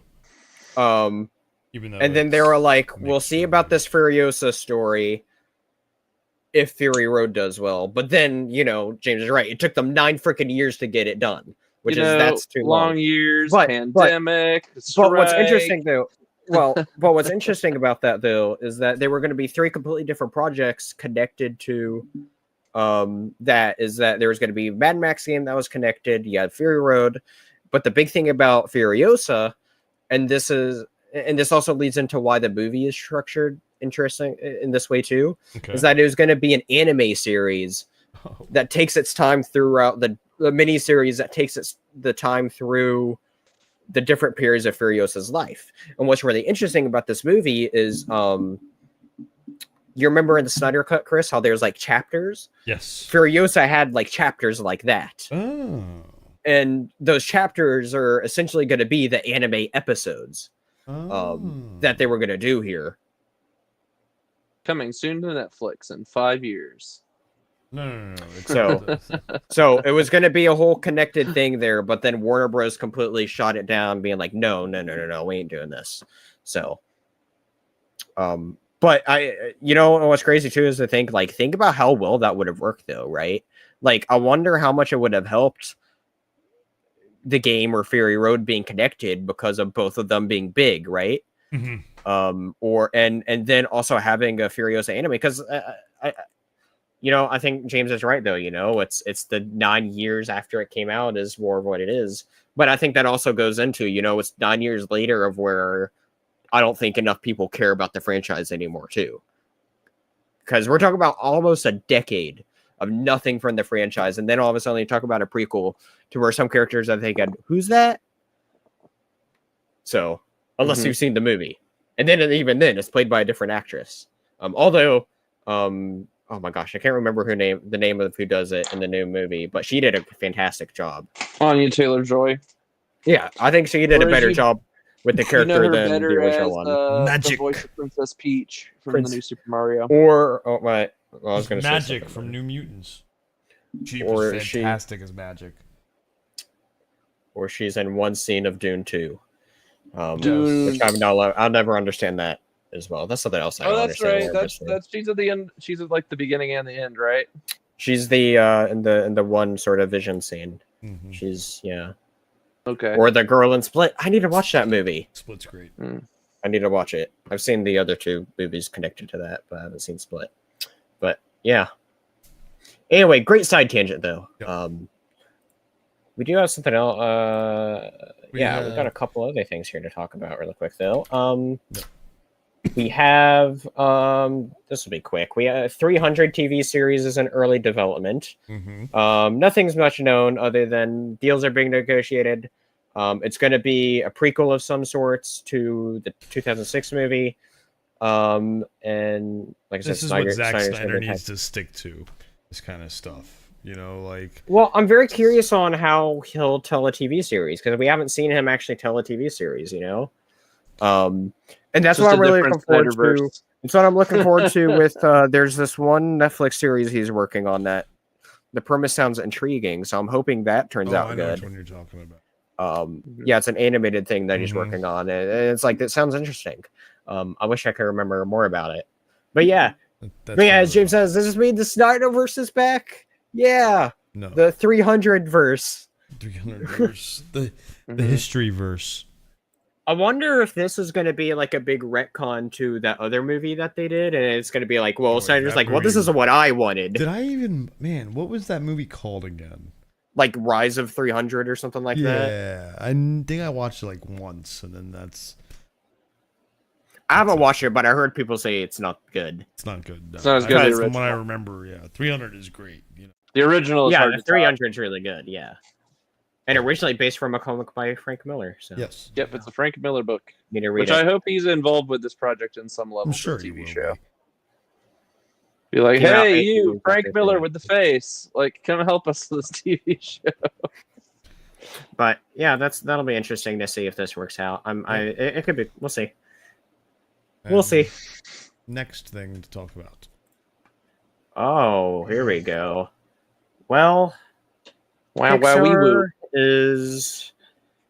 There's an article from Bloomberg that's now talking about Pixar's sort of new release strategy, that they're wanting to focus a bit more on sequels now, which makes sense because we've seen more. They're talking about specifically going back to Incredibles and Finding Nemo.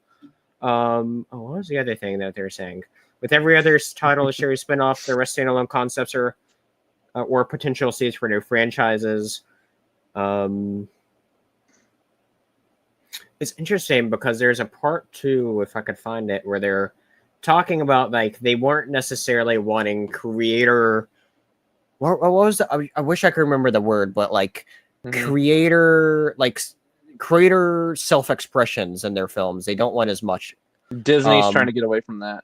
They don't want people putting messages in their animation. They don't want political or no, that's not what I'm saying. They're saying like films. They're like saying like creators' life stories for people to. Okay, let me self inserts. Yeah. Let me. So the 2 movies I think I remember right being that they were specifically talking about was Soul and Turning Red. One of those movies I thought was great. The other one I think is possibly the worst the other one I think is the worst Pixar movie. Turning Red. And so, yes, I didn't like that at all. I don't think I watched either of those.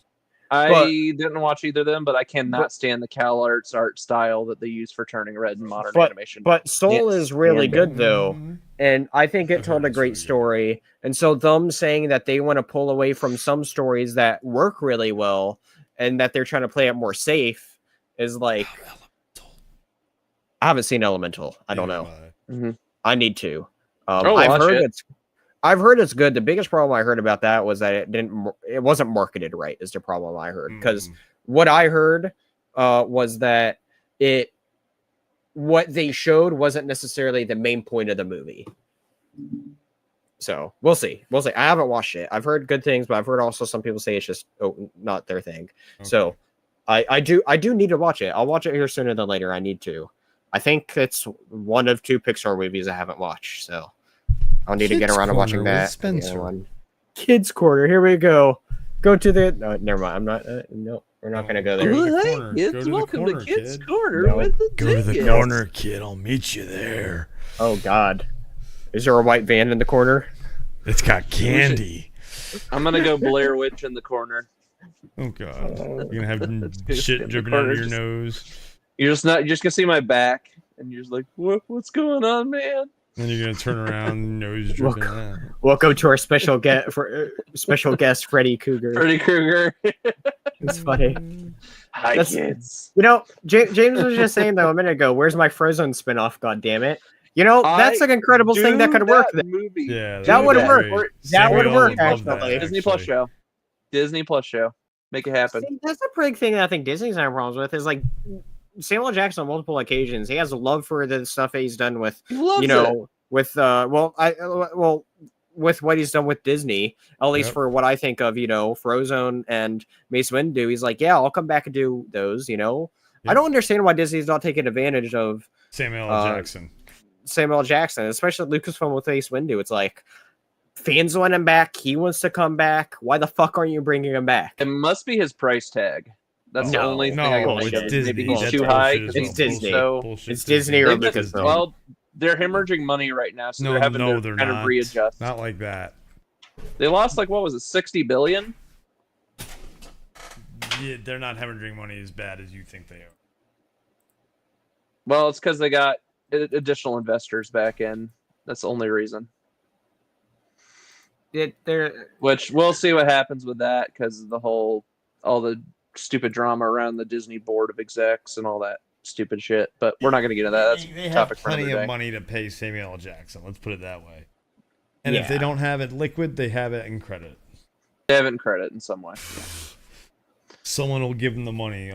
You want a loan? You need a loan so you can pay Samuel L. Jackson for a movie that's guaranteed to James be a Tyler says blockbuster Mace because is it's alive. Samuel L. Jackson. Yeah, absolutely.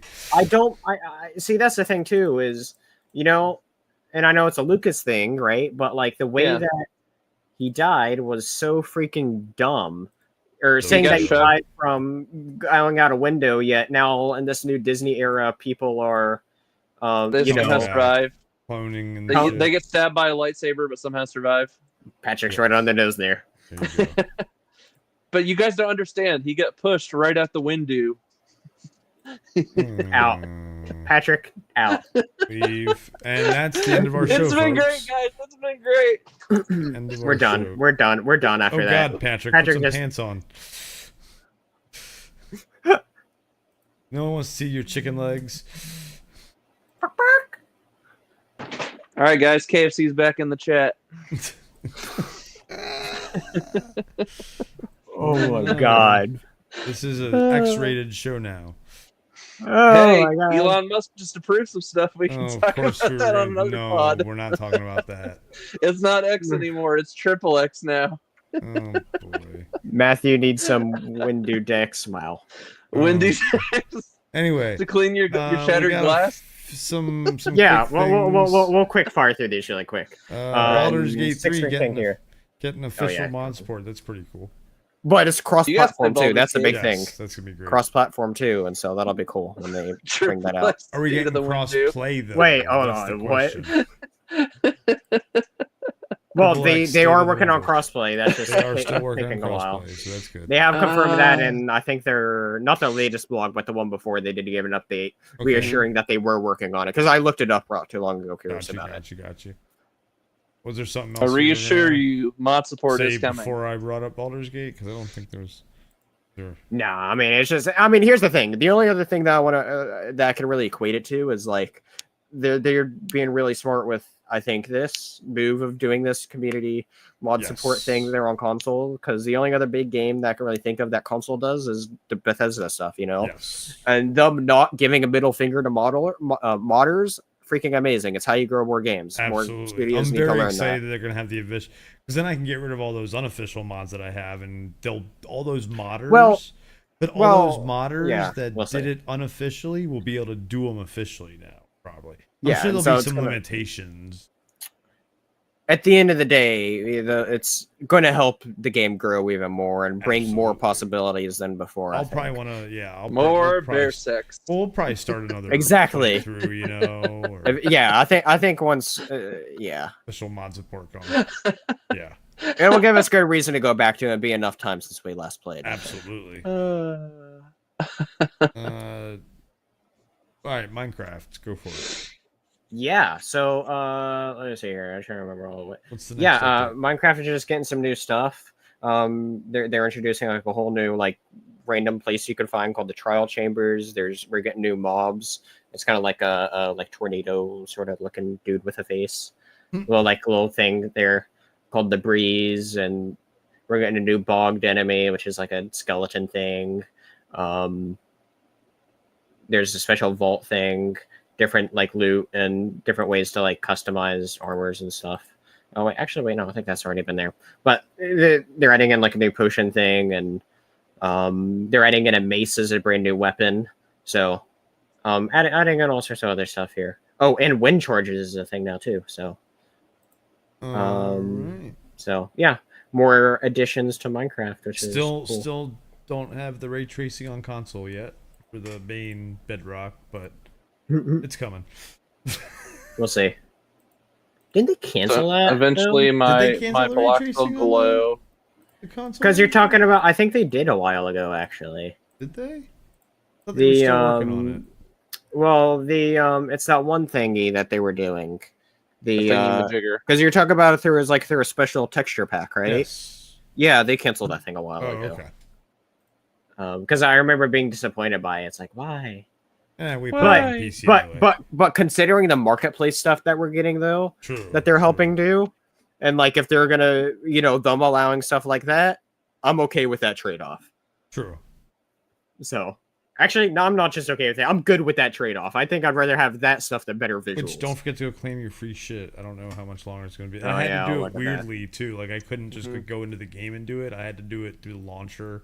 And you do each day, like, redeem and have the game open. I will look at that. I'll give that a look here in a bit. Something else. Yeah. Something else about Minecraft is that they're getting an animated series on Netflix. Netflix officially revealed that. That's their yesterday. Yeah.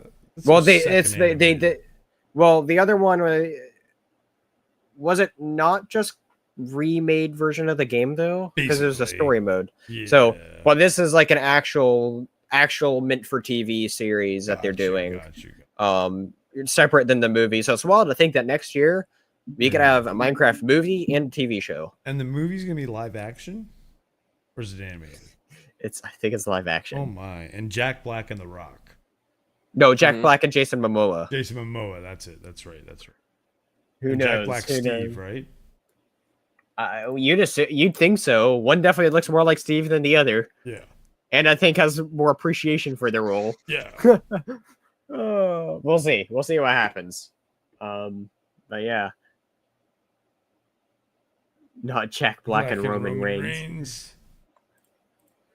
It's funny that you say Roman Reigns because Jason Momoa's character in Stargate's name was Ronan Dex. So Roman, very similar. Indeed. Next up, quickly, we have Tom Bombadil is coming in Rings of Power Season 2. Officially, we got an official picture of him. Yep. I'm trying to remember who he's played by. Rory something. Who? What Rory, show? Rory Kinnear. Rory Kinnear, yeah, Rory Kinnear. That's right. I don't know who Rory Kinnear is. I know who. What actor? What character? What TV show? Tom Bombadil, Rings of Power. Why? Uh-huh. Okay. What show is that? Oh, shut up, Patrick. Shut up. Hey, shut up, Meg. But yeah, no, I think it's cool that they're bringing that character to live action. Absolutely. So people have wanted that character live action for a while. Very true. And so I think it's cool to see that we are getting that character here. I really like The Hobbit. Do not care for Lord of the Rings. Interesting take. Interesting. James. Yeah. Huh. Book or See, the I've heard of that from the book in particular. Yeah. So yeah, I've heard that a good bit. I like both. Hobbit's a pretty good book. The Lord of the Rings feel like Yeah. The Hobbit is more of a story. The Lord of the Rings, because it's 3 books, while The Hobbit's 1 book. It's yeah. It's less to read. Yeah. No, it's not even that. It's the way it's I split know. up is It's a little convoluted, but I love both, so it's hard. Well, you know, Lord of the Rings, it's your big epic. That's it's while it is your main a lot to remember story, there's a lot in it.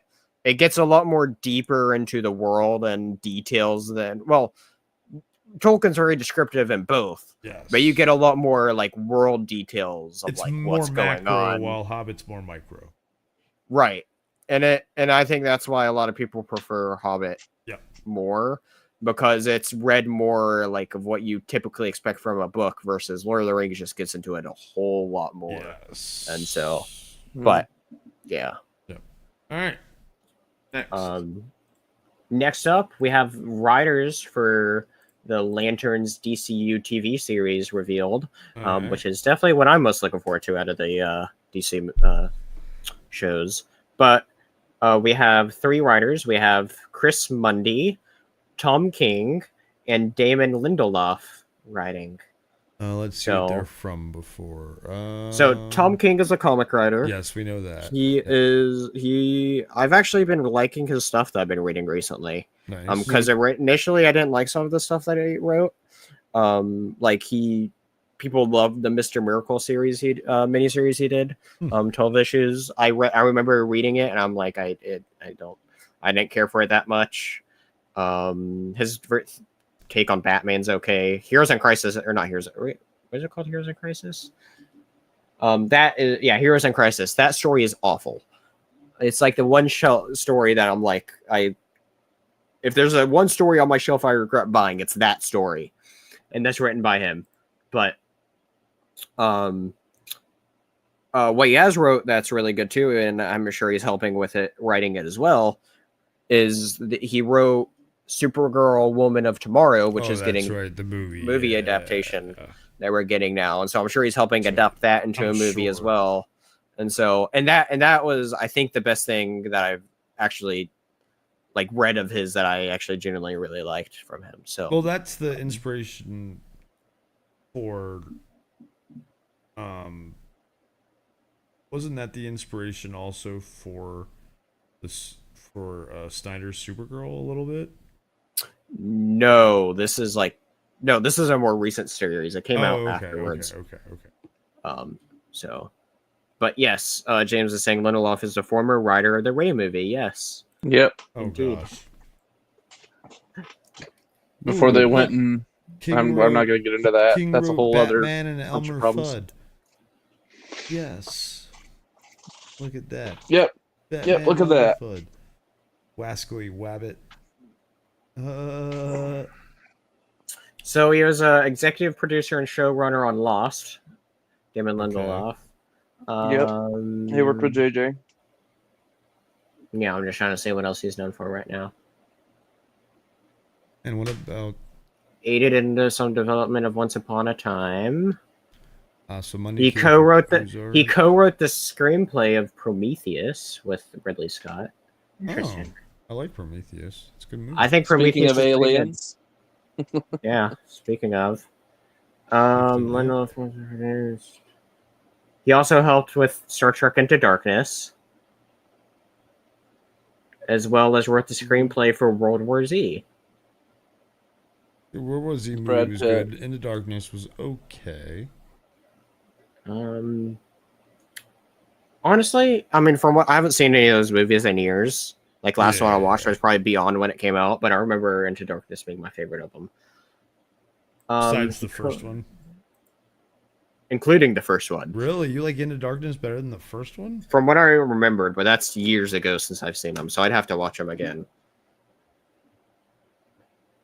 But anyway, you wrote screenplays.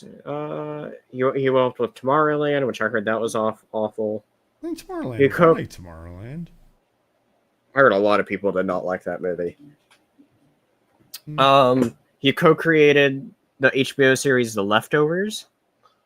Okay. It's a zombie. I think it's. The big thing is with him is that he worked with, or for me, is that he worked on the Watchmen HBO series. Which that's right, he did. That series was great. For anyone that hasn't watched it, go watch it. It's great. It's kind of like a sequel to the comic. Calling it an adaptation, yet it definitely takes place after whatever happened in the comic. But it definitely does. Yeah. But it like adapts the comic the whole story. Thing of Dr. Manhattan and stuff, definitely after and referencing the alien invasion. Yeah. So the Snyder's movie, the overall story beats are the same for the most part. But the big thing there is in Snyder's movie, he has like Dr. Manhattan going big and destroying this city. But instead in the movie, or not the movie, instead in the comic, it's like an actual alien invasion. And the fact that you actually get to like see part of that for like a split moment in the show is freaking awesome. Yeah, it was cool. Go watch the show if you haven't already. It was freaking great. I like it better than the movie. Well, yeah, because you're comparing a partly butchered version of the comic compared to something that's faithful to the comic but continuing the story. Good point. Now, if you also haven't read the comic, go read that too. Next. Yeah. Oh, wait. Do we look into this other writer here really quick? No. Oh, yeah. Ozark and some like mystery stuff, like detective stuff. It looks like interesting. So, which is very interesting because Lanterns, you need that though. Yeah, you need that side. So very it's cool much that they're bringing that kind of person in. I like it. Yeah, like True Detective, Ozark. I'll take it. Some other stuff. So yeah, I'll take it. And last thing we have to talk about is we got a trailer for Beetlejuice. We did. I think it's gonna be fun. Tim Burton said that Michael Keaton showed up and it was like he never forgot how to play Beetlejuice, which is fucking fantastic. Yeah, I saw another quote from, I think it was him saying he was like possessed by a demon when playing the character. Yeah, he's like he was born to play that character. Like, that's his. I'm so excited for this movie. I'm so excited for the new story. I love that it's that Lydia's dad is dead, and so that's like the beginning and the whole thing with the daughter and Jenna Ortega is great in Wednesday, so I'm very excited for her to. Yeah. Burton's doing a smart thing with taking this big modern rising star there, where she's having a very great career so far. So absolutely. Having her in this, I think, is a great idea. Because that's gonna help it's gonna help draw some people in, especially after Wednesday. Yeah. So I'm really looking forward to this because at first it was one of those things where anytime when you hear about a sequel that they're trying to do so many years after the original, almost all of them are garbage. So for a while, I was just like, this is going to, when hearing about it, I'm like, this isn't going to be it. This isn't going to be it. Of course, you do have some exceptions, right? I want to shout out Top Gun Maverick because that movie is amazing. Fantastic. Love it. But anyway, what holds me hopeful about this new Beetlejuice, though, or why I think I should say it'll be really good. But before seeing the movie, before seeing the trailer, what got me hopeful for it was hearing then also that Burton was been trying to get this project off the ground for many years, but also part of it stopping too was that he was wanting to also have it be done right. Mm-hmm. And so the fact that it's the creator coming back wanting to do a proper version of a story that he's been working on for many years just tells me that every iteration that he's been doing of it probably means that there just more and more love has been put into it.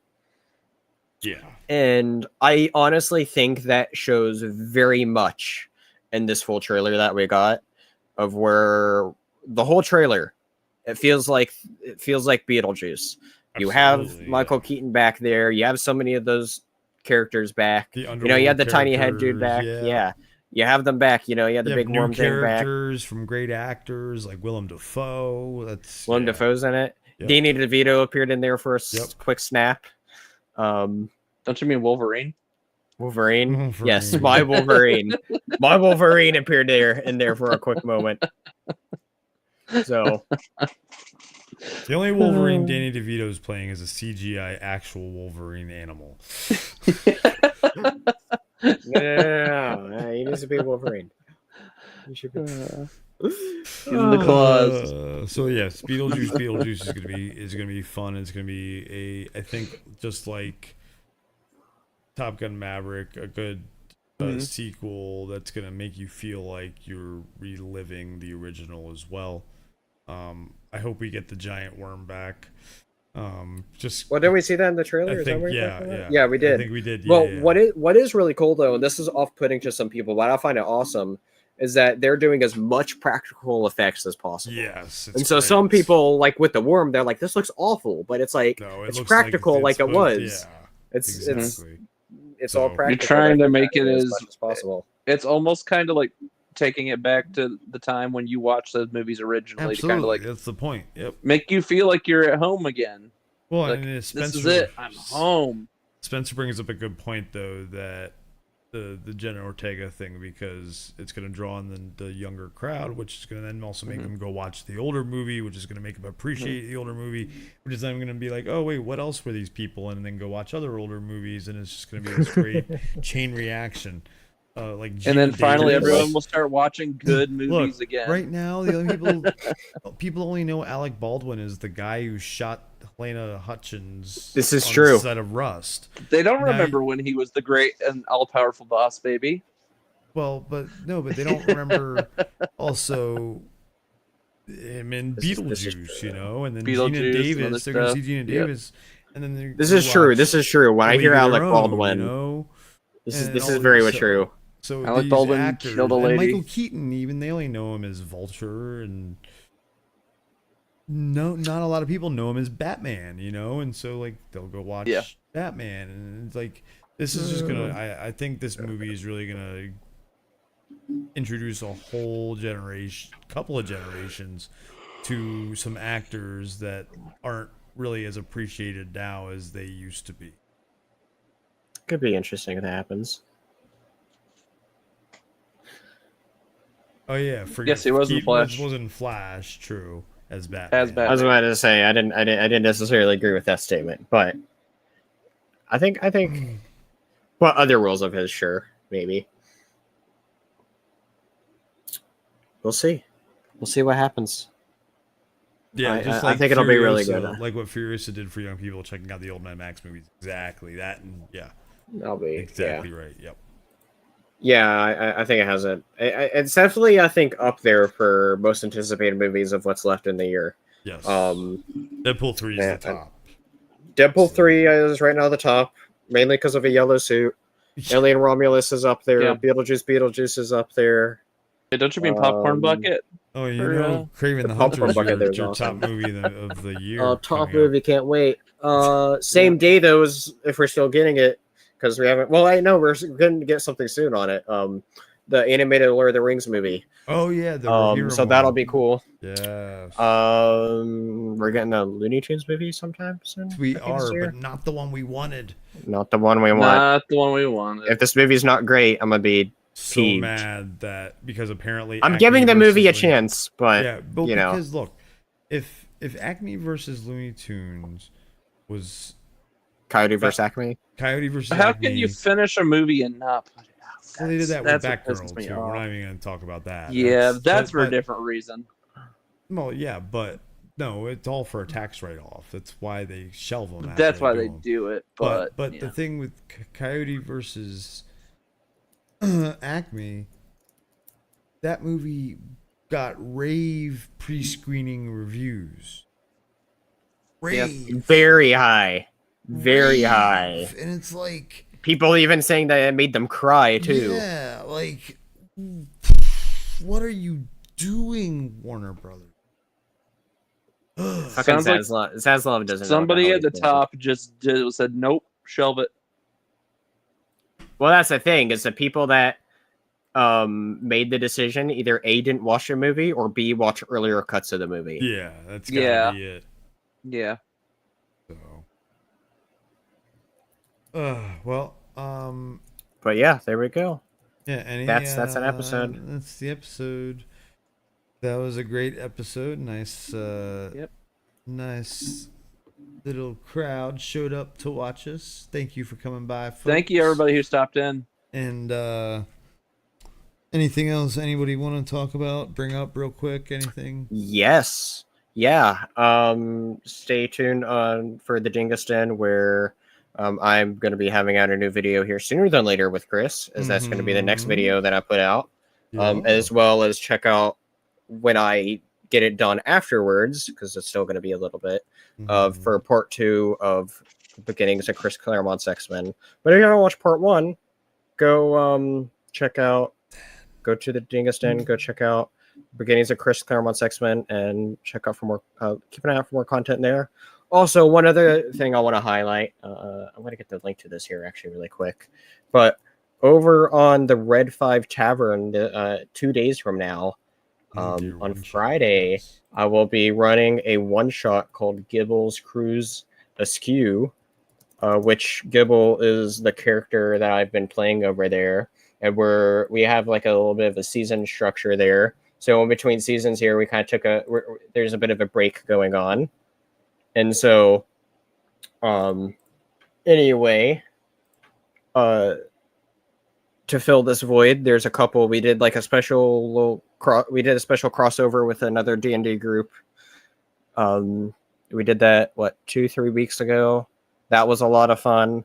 But then also, I suggested, I was like, "Do you want me to do a one shot?" And I had this fun idea involving my character, so it's going to be a really fun one shot that I tailored specifically for that group over there, of what we were calling a Red 5 Tavern exclusive, because that's the only place this one shot's ever going to work.